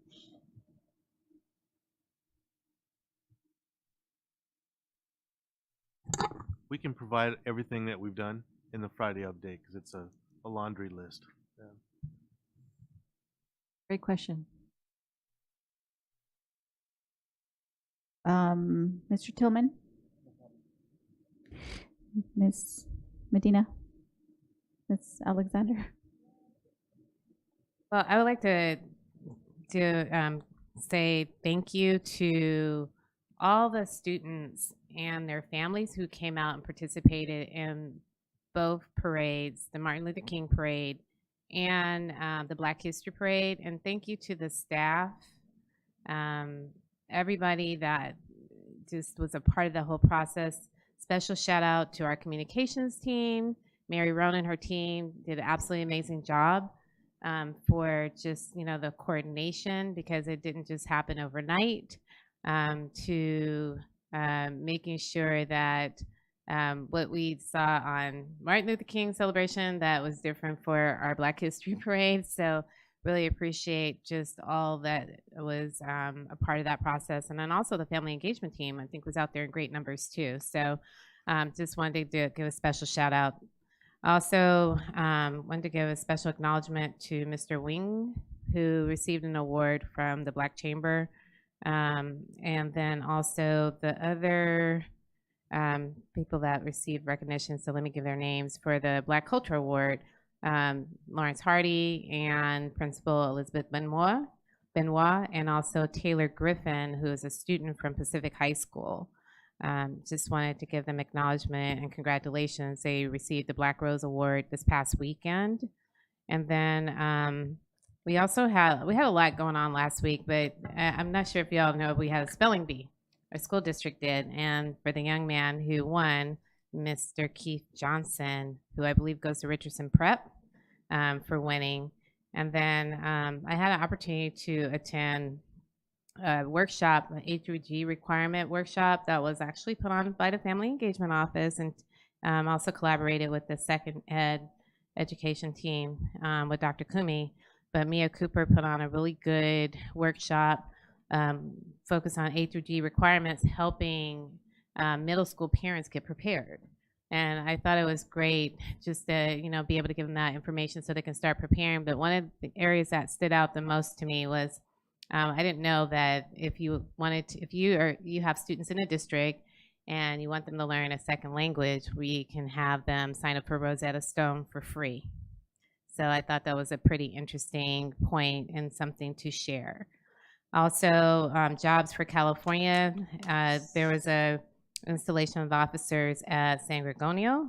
Ms. Vega and her students put on an excellent program, and I just wanted to give them special recognition for that. And I think lastly, I had a lot of other stuff, but lastly, the other item I want to talk about is field trips. I see we approve a lot of field trips, which I think is great. However, I was just wondering, is there a rubric that says for different, for primary and secondary, there's certain field trips that they go on, and then also within that rubric, do we make sure that they're not duplicated, meaning for maybe the primary years and the secondary years, where at least there's a variety or some type of boilerplate for the teachers? And the only reason I'm asking is because I did receive some feedback that I guess there are duplicate field trips sometimes, and it doesn't make it exciting for the students, and it doesn't seem to always be in alignment with the curriculum. And that's it. Thank you for that, Dr. Wyatt. Thank you, Madam President. I wanted to say thank you to our folks, Tom Pace and Peg Comnick and the rest of their team for working with us and assisting us with the CWA. There was a lot of work that was involved in that, and a lot of homework, and for us to explore what it was all about, legal questions as well. And so there was a lot of vetting. It wasn't just a simple process where we brought it to the board for their review as well. So thank you to their team. As I mentioned earlier, we're up here in San Jose with our PIA groups, our Pacific Islander Advisory Committee, and just want to give a huge shout out to our ETSA team and Dr. Greer and Assistant Superintendent Anna Applegate for supporting PIA, and Francine Blackshear, who did an amazing job up here, as well as our parents and other staff, and just to our district for supporting PIA as well, and giving us the opportunity to be up here at the Capitol Annual Conference, which is California Association of Asian and Pacific Leaders in Education. It's created a huge movement. We're a big part of it. We got a lot of positive feedback, and many districts coming to ask us how to do it themselves. So there's a lot of next steps that are going to happen, call to action, and then some plans for next year. Would love to see our students nominated to perform next year, and it'll be in San Diego. So we're super excited about that. Thank you. Thank you, Dr. Wyatt. And for myself, just very briefly again, happy School Counselors Week, Black History Month, and National CTE Month that I wasn't aware of. So thank you for those reminders. I did want to add on, I had recently requested, it's funny that you mentioned it, because I had recently requested a list of all of the field trips that happened last year, just also to kind of get a better understanding on how those are, how those happen, and where did it come from? Certain sites, are certain sites going more on field trips than other sites, or certain departments, things like that. I wanted some information, so I think that should be coming up in a Friday update as well. I also want to say thank you really to everybody that came out today. Again, just thank you for sticking with us, and being supportive and also collaborative, and I just really want to say thank you to Karen. Thank you so much, Karen, for all of the work and all of the extra notes that you have here for me. I really, really do appreciate it. It makes it so much easier for me as I'm learning this process. So thank you so much. Also, I wanted to, I just really wanted to ask maybe if we can have an answer sooner rather than later. I know that we're going to be working on the governance handbook, and there's certain things that we're going to be, hashing out there and discussing and so forth. But if we can have some sort of response back, I don't know, maybe checking in with the attorneys on acceptable ways of agendizing items. I know that one way we do is getting consensus here at the board meeting, but when we don't have board meetings, like in between, what is an appropriate way, lawful way, etc., to do that. And then, shoot, I forgot. Hold on one second.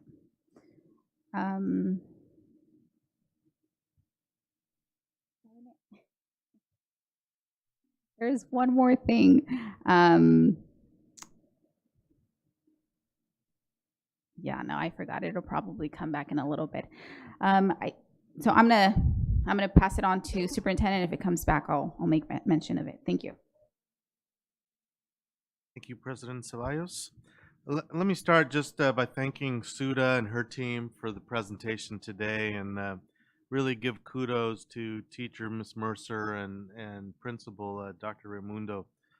They really are serving as excellent models to try to change the mindset of how we can truly push to have kids be successful.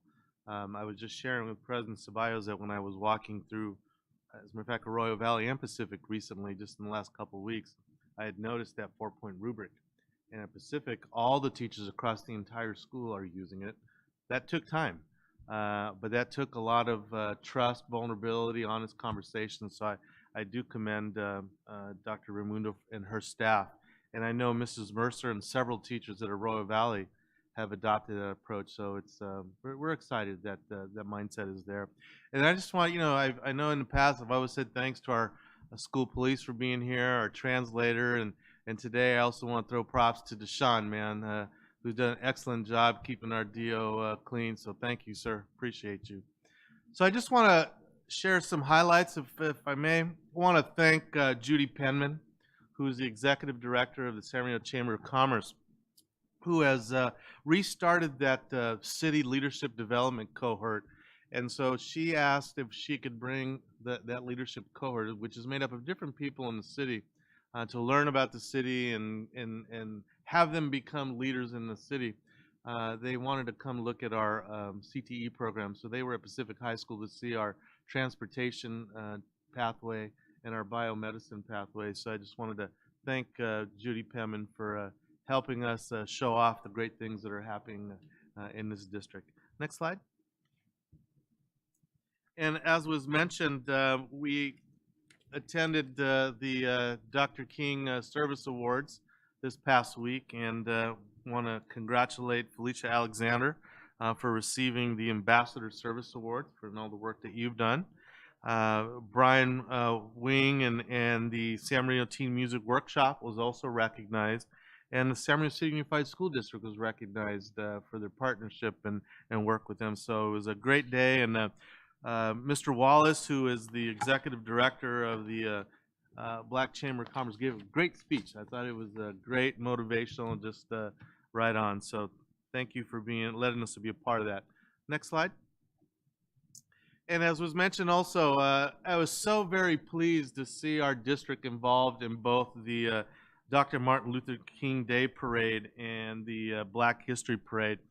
This all stemmed last year when I was invited during my first year, where we were invited to go parade, and we went through the parade route. And you might remember there was maybe 4 or 5 people, maybe 10 people on the parade route, and it just didn't sit well. So I made a commitment that our schools would be involved in all of our parades within the district. So for the Martin Luther King parade that you see there, we had 400 kids in the parade, and the only reason we only have 400 is we were limited. But then, next slide, the next parade, which happened this past Saturday, we had 1,400 kids. So as we said, as the district goes, the city goes.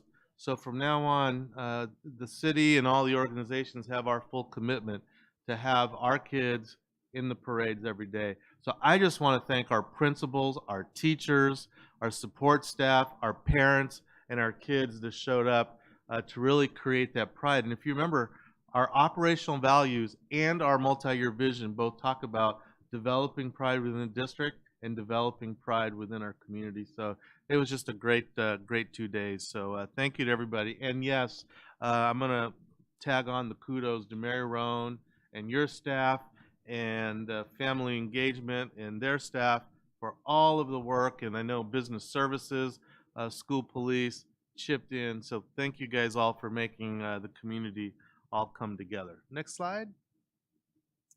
And again, what was mentioned, we did attend the 32nd Black Rose Awards. So big congratulations to Lawrence Hardy, who does a great job generating community involvement and student involvement within our African American community.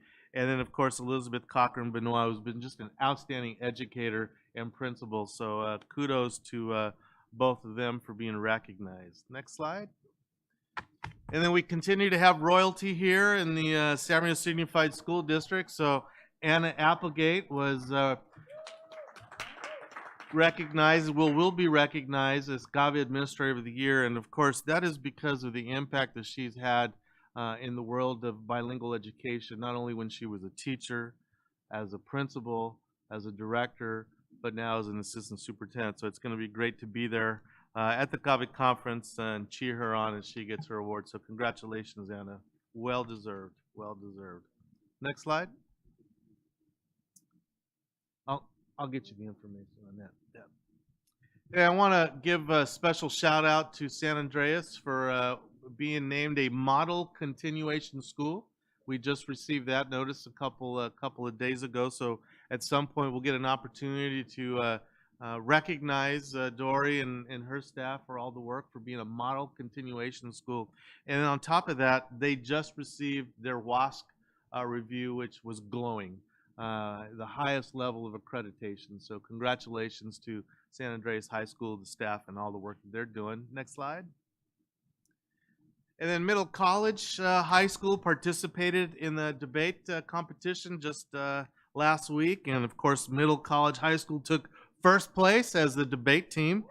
And then the two young ladies that you see there, Alicia Rourke, who is on the left, who is a freshman, and Brisa Hernandez Garcia, who is an 11th grader, won top speaker and second top speaker of the entire event. So congratulations to our team and kids at Middle College High School who are helping our district shine. Next slide. And back on the San Andreas issue is Barbara Paschek-Cox and Ashley. They were all excited because they came running to my office with the CTA California Educators Magazine, and they did an article on CTE programs in the state of California, and they highlighted the hydroponic program at San Andreas. So it was really cool to see us in the magazine being highlighted. And that's just kudos to the school district and the principal and the teachers and everyone who had the vision to put that program together years ago. It's really being recognized across the state. So I wanted to share that with the board and the community, that another example of the district shining brightly. Next slide. Then I had the pleasure this past week to have my yearly meeting with the Ebony Triangle, which is made up of San Mario City Unified, Rialto Unified, and Fontana Unified. And within that Ebony Triangle, we've made some agreements to hold ourselves accountable on how we're going to continue to develop the achievement of our African American students and the involvement of our parents of our African American students. So it was my opportunity to share a few things about how we're working towards academic success, Black history in the curriculum, college and career access, effective teachers and administrators in our school sites, and grad rates. So, I was able to highlight a few things. I won't go into everything, but just a few things. Shared with them one of our goals being met, where we wanted to have more of our African American students in our preschool seats than what we have proportionally have. So our goal was 20%. We have about 9 to 10% African American students in our district, and Latasha and her staff have done a great job. We're at 15%. So the Ebony Triangle representatives were very excited that we have a goal, we've been meeting that goal, and we're continuing to work towards that 20. I also was able to highlight the work that Dr. Funches and his team have done in HR in terms of recruiting African American teachers in our classrooms and finding African American educators to consider moving into positions of school site administration. So I know Dr. Funch has done a great job working with collaboration with Cal State San Bernardino as well as RCOE to try to help us get to those goals. So I appreciate that, and the Ebony Triangle was very excited about that work. And then the last I just want to share is when we were talking about grad rates, they were very happy to see the investment that the Board of Education and the district have done, specifically at hiring equity counselors at the high school. You heard today how we've been very deliberate at looking at transcripts and analyzing transcripts, not only from the 9th grade, but 10th grade and 11th grade, so that we know the roadmap for student success in terms of A through G, dual enrollment opportunities, et cetera. So I'll have an opportunity on April 26th at the Black Education, what do they call it? The Black Education Progress Meeting, where I'll have an opportunity to go more into detail to share with the community the different aspects. So really excited about that opportunity. Next slide. And as we were saying, we have people from all over the world coming to San Mario City Unified. We were happy to welcome and host some educators.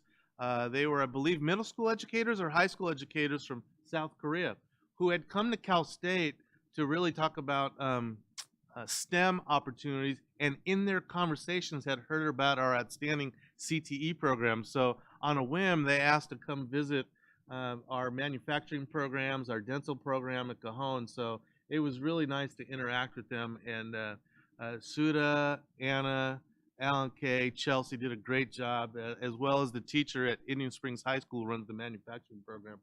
These guys were impressed at the level of investment that all of you have done over the years to provide kids probably better real life experiences sometimes than in the real public sector, in the sector, in the work sector. So that was really nice to host the delegation from Korea. So another moment of our district shining. Next slide.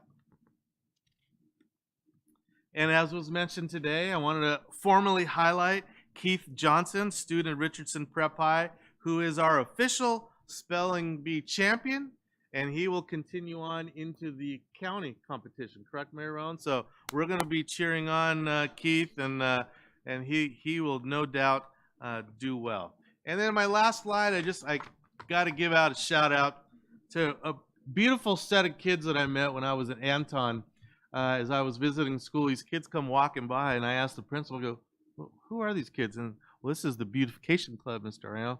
They're trying to make sure that your schools look like the jewels of the community. So I asked the kids if I could take a picture with them so I could show it at the board meeting. So this is the beautification club at Anton Elementary, and I just want to thank the kids for having that pride and desire to keep our schools looking clean. And that's all I have tonight. Thank you. Thank you so much. And I did remember my other two points that I wanted to bring up, so I'll mention them quickly. If we can get an update with the plan outline with actual dates on moving forward with that governance handbook, that would be great. And then, yes, in the workshops. Thank you. And then also I wanted to make mention. Are we supposed to be having a safety plan committee with our district and district employees, as well as a cell phone committee coming up? Have we initiated anything like that, or? Sandra, you want to talk a little bit about the cell phone, where we are with that process?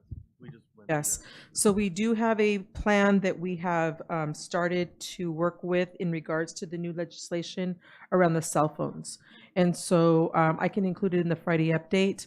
But what we've been doing is we're working with the union to select key personnel that will represent teachers, counselors, special education personnel, just kind of a variety of folks that would be able to give us some input as far as when students may or might use them. We also included school police and CSOs because of the having to enforce that work, right? And then we also have admin that will be part of that as well. I can give you a detailed report of what that looks like in the Friday update. That would be great. And we have anticipated like dates to begin, like we're just in Yes. the selection process now. And when is Yes. that expected to begin? Our goal is to have it ready for your approval by the end of the school year so that we can do our dry run at the beginning of the next school year for 25-26, because it will be implemented in 26. Okay, so the committee work is going to happen like here It's happening soon. now. No, okay, got it. Mm-hmm. Perfect. And then what about the safety plan? There's Eric come and talk about it. So you're talking about the yearly safety plans that are due to the CDE? no, there was another language, and I left my notebook at home. You but- might be referring to the workplace violence prevention. Yes, thank you. Yeah, so we are working closely. We do have a plan in place. Right now, we're working with SBTA and other union partners and Eric Vatier to put a series of meetings together to bring our teachers on board so we can see how to continue the training piece. That's what we're working on right now. And so I can put that in the Friday update too for you so we can have more of a timeline. Okay, perfect. So that we're in the identification process of who's going to compose the Correct. committee? Okay. Correct. Okay. Yeah, I would appreciate that. Thank you. You are very welcome. All right, moving to 13.0, 13.1 review of requests. Good evening. The first request is from President Ceballos. She requested to know which sites are participating in the trainings and where these trainings are occurring, who are facilitating the trainings, and Ed Services will be providing more details via Friday update. Vice President Grande is requesting to know which districts are purchasing our basics curriculum framework handbook, and what is our contract look like with Lakeshore. Mrs. Alexander is asking if there is a rubric for primary and secondary on what field trips they can go on and where the field trips are not duplicated. And along those lines, President Ceballos also wanted a list of all the field trips that occurred last year and how those happened and which sites are going more than the other sites. She's looking forward to receiving the information via Friday update. President Ceballos also is requesting a response back on agendizing items, specifically what is the appropriate way to agendize items, especially if there's no board meeting. President Ceballos also would like an update on the plan or outline on the governance handbook. And that is it. Thank you. And then just to clarify, she answered where those meetings are happening. So the only portion that was left was out of those 300 and something teachers that are volunteering, where are they coming from? 14.0 meeting adjournment, 14.1. So moved. Do I have a second? Second. Thank you. Moved by Mr. Tillman, second by Dr. White. Have a good night.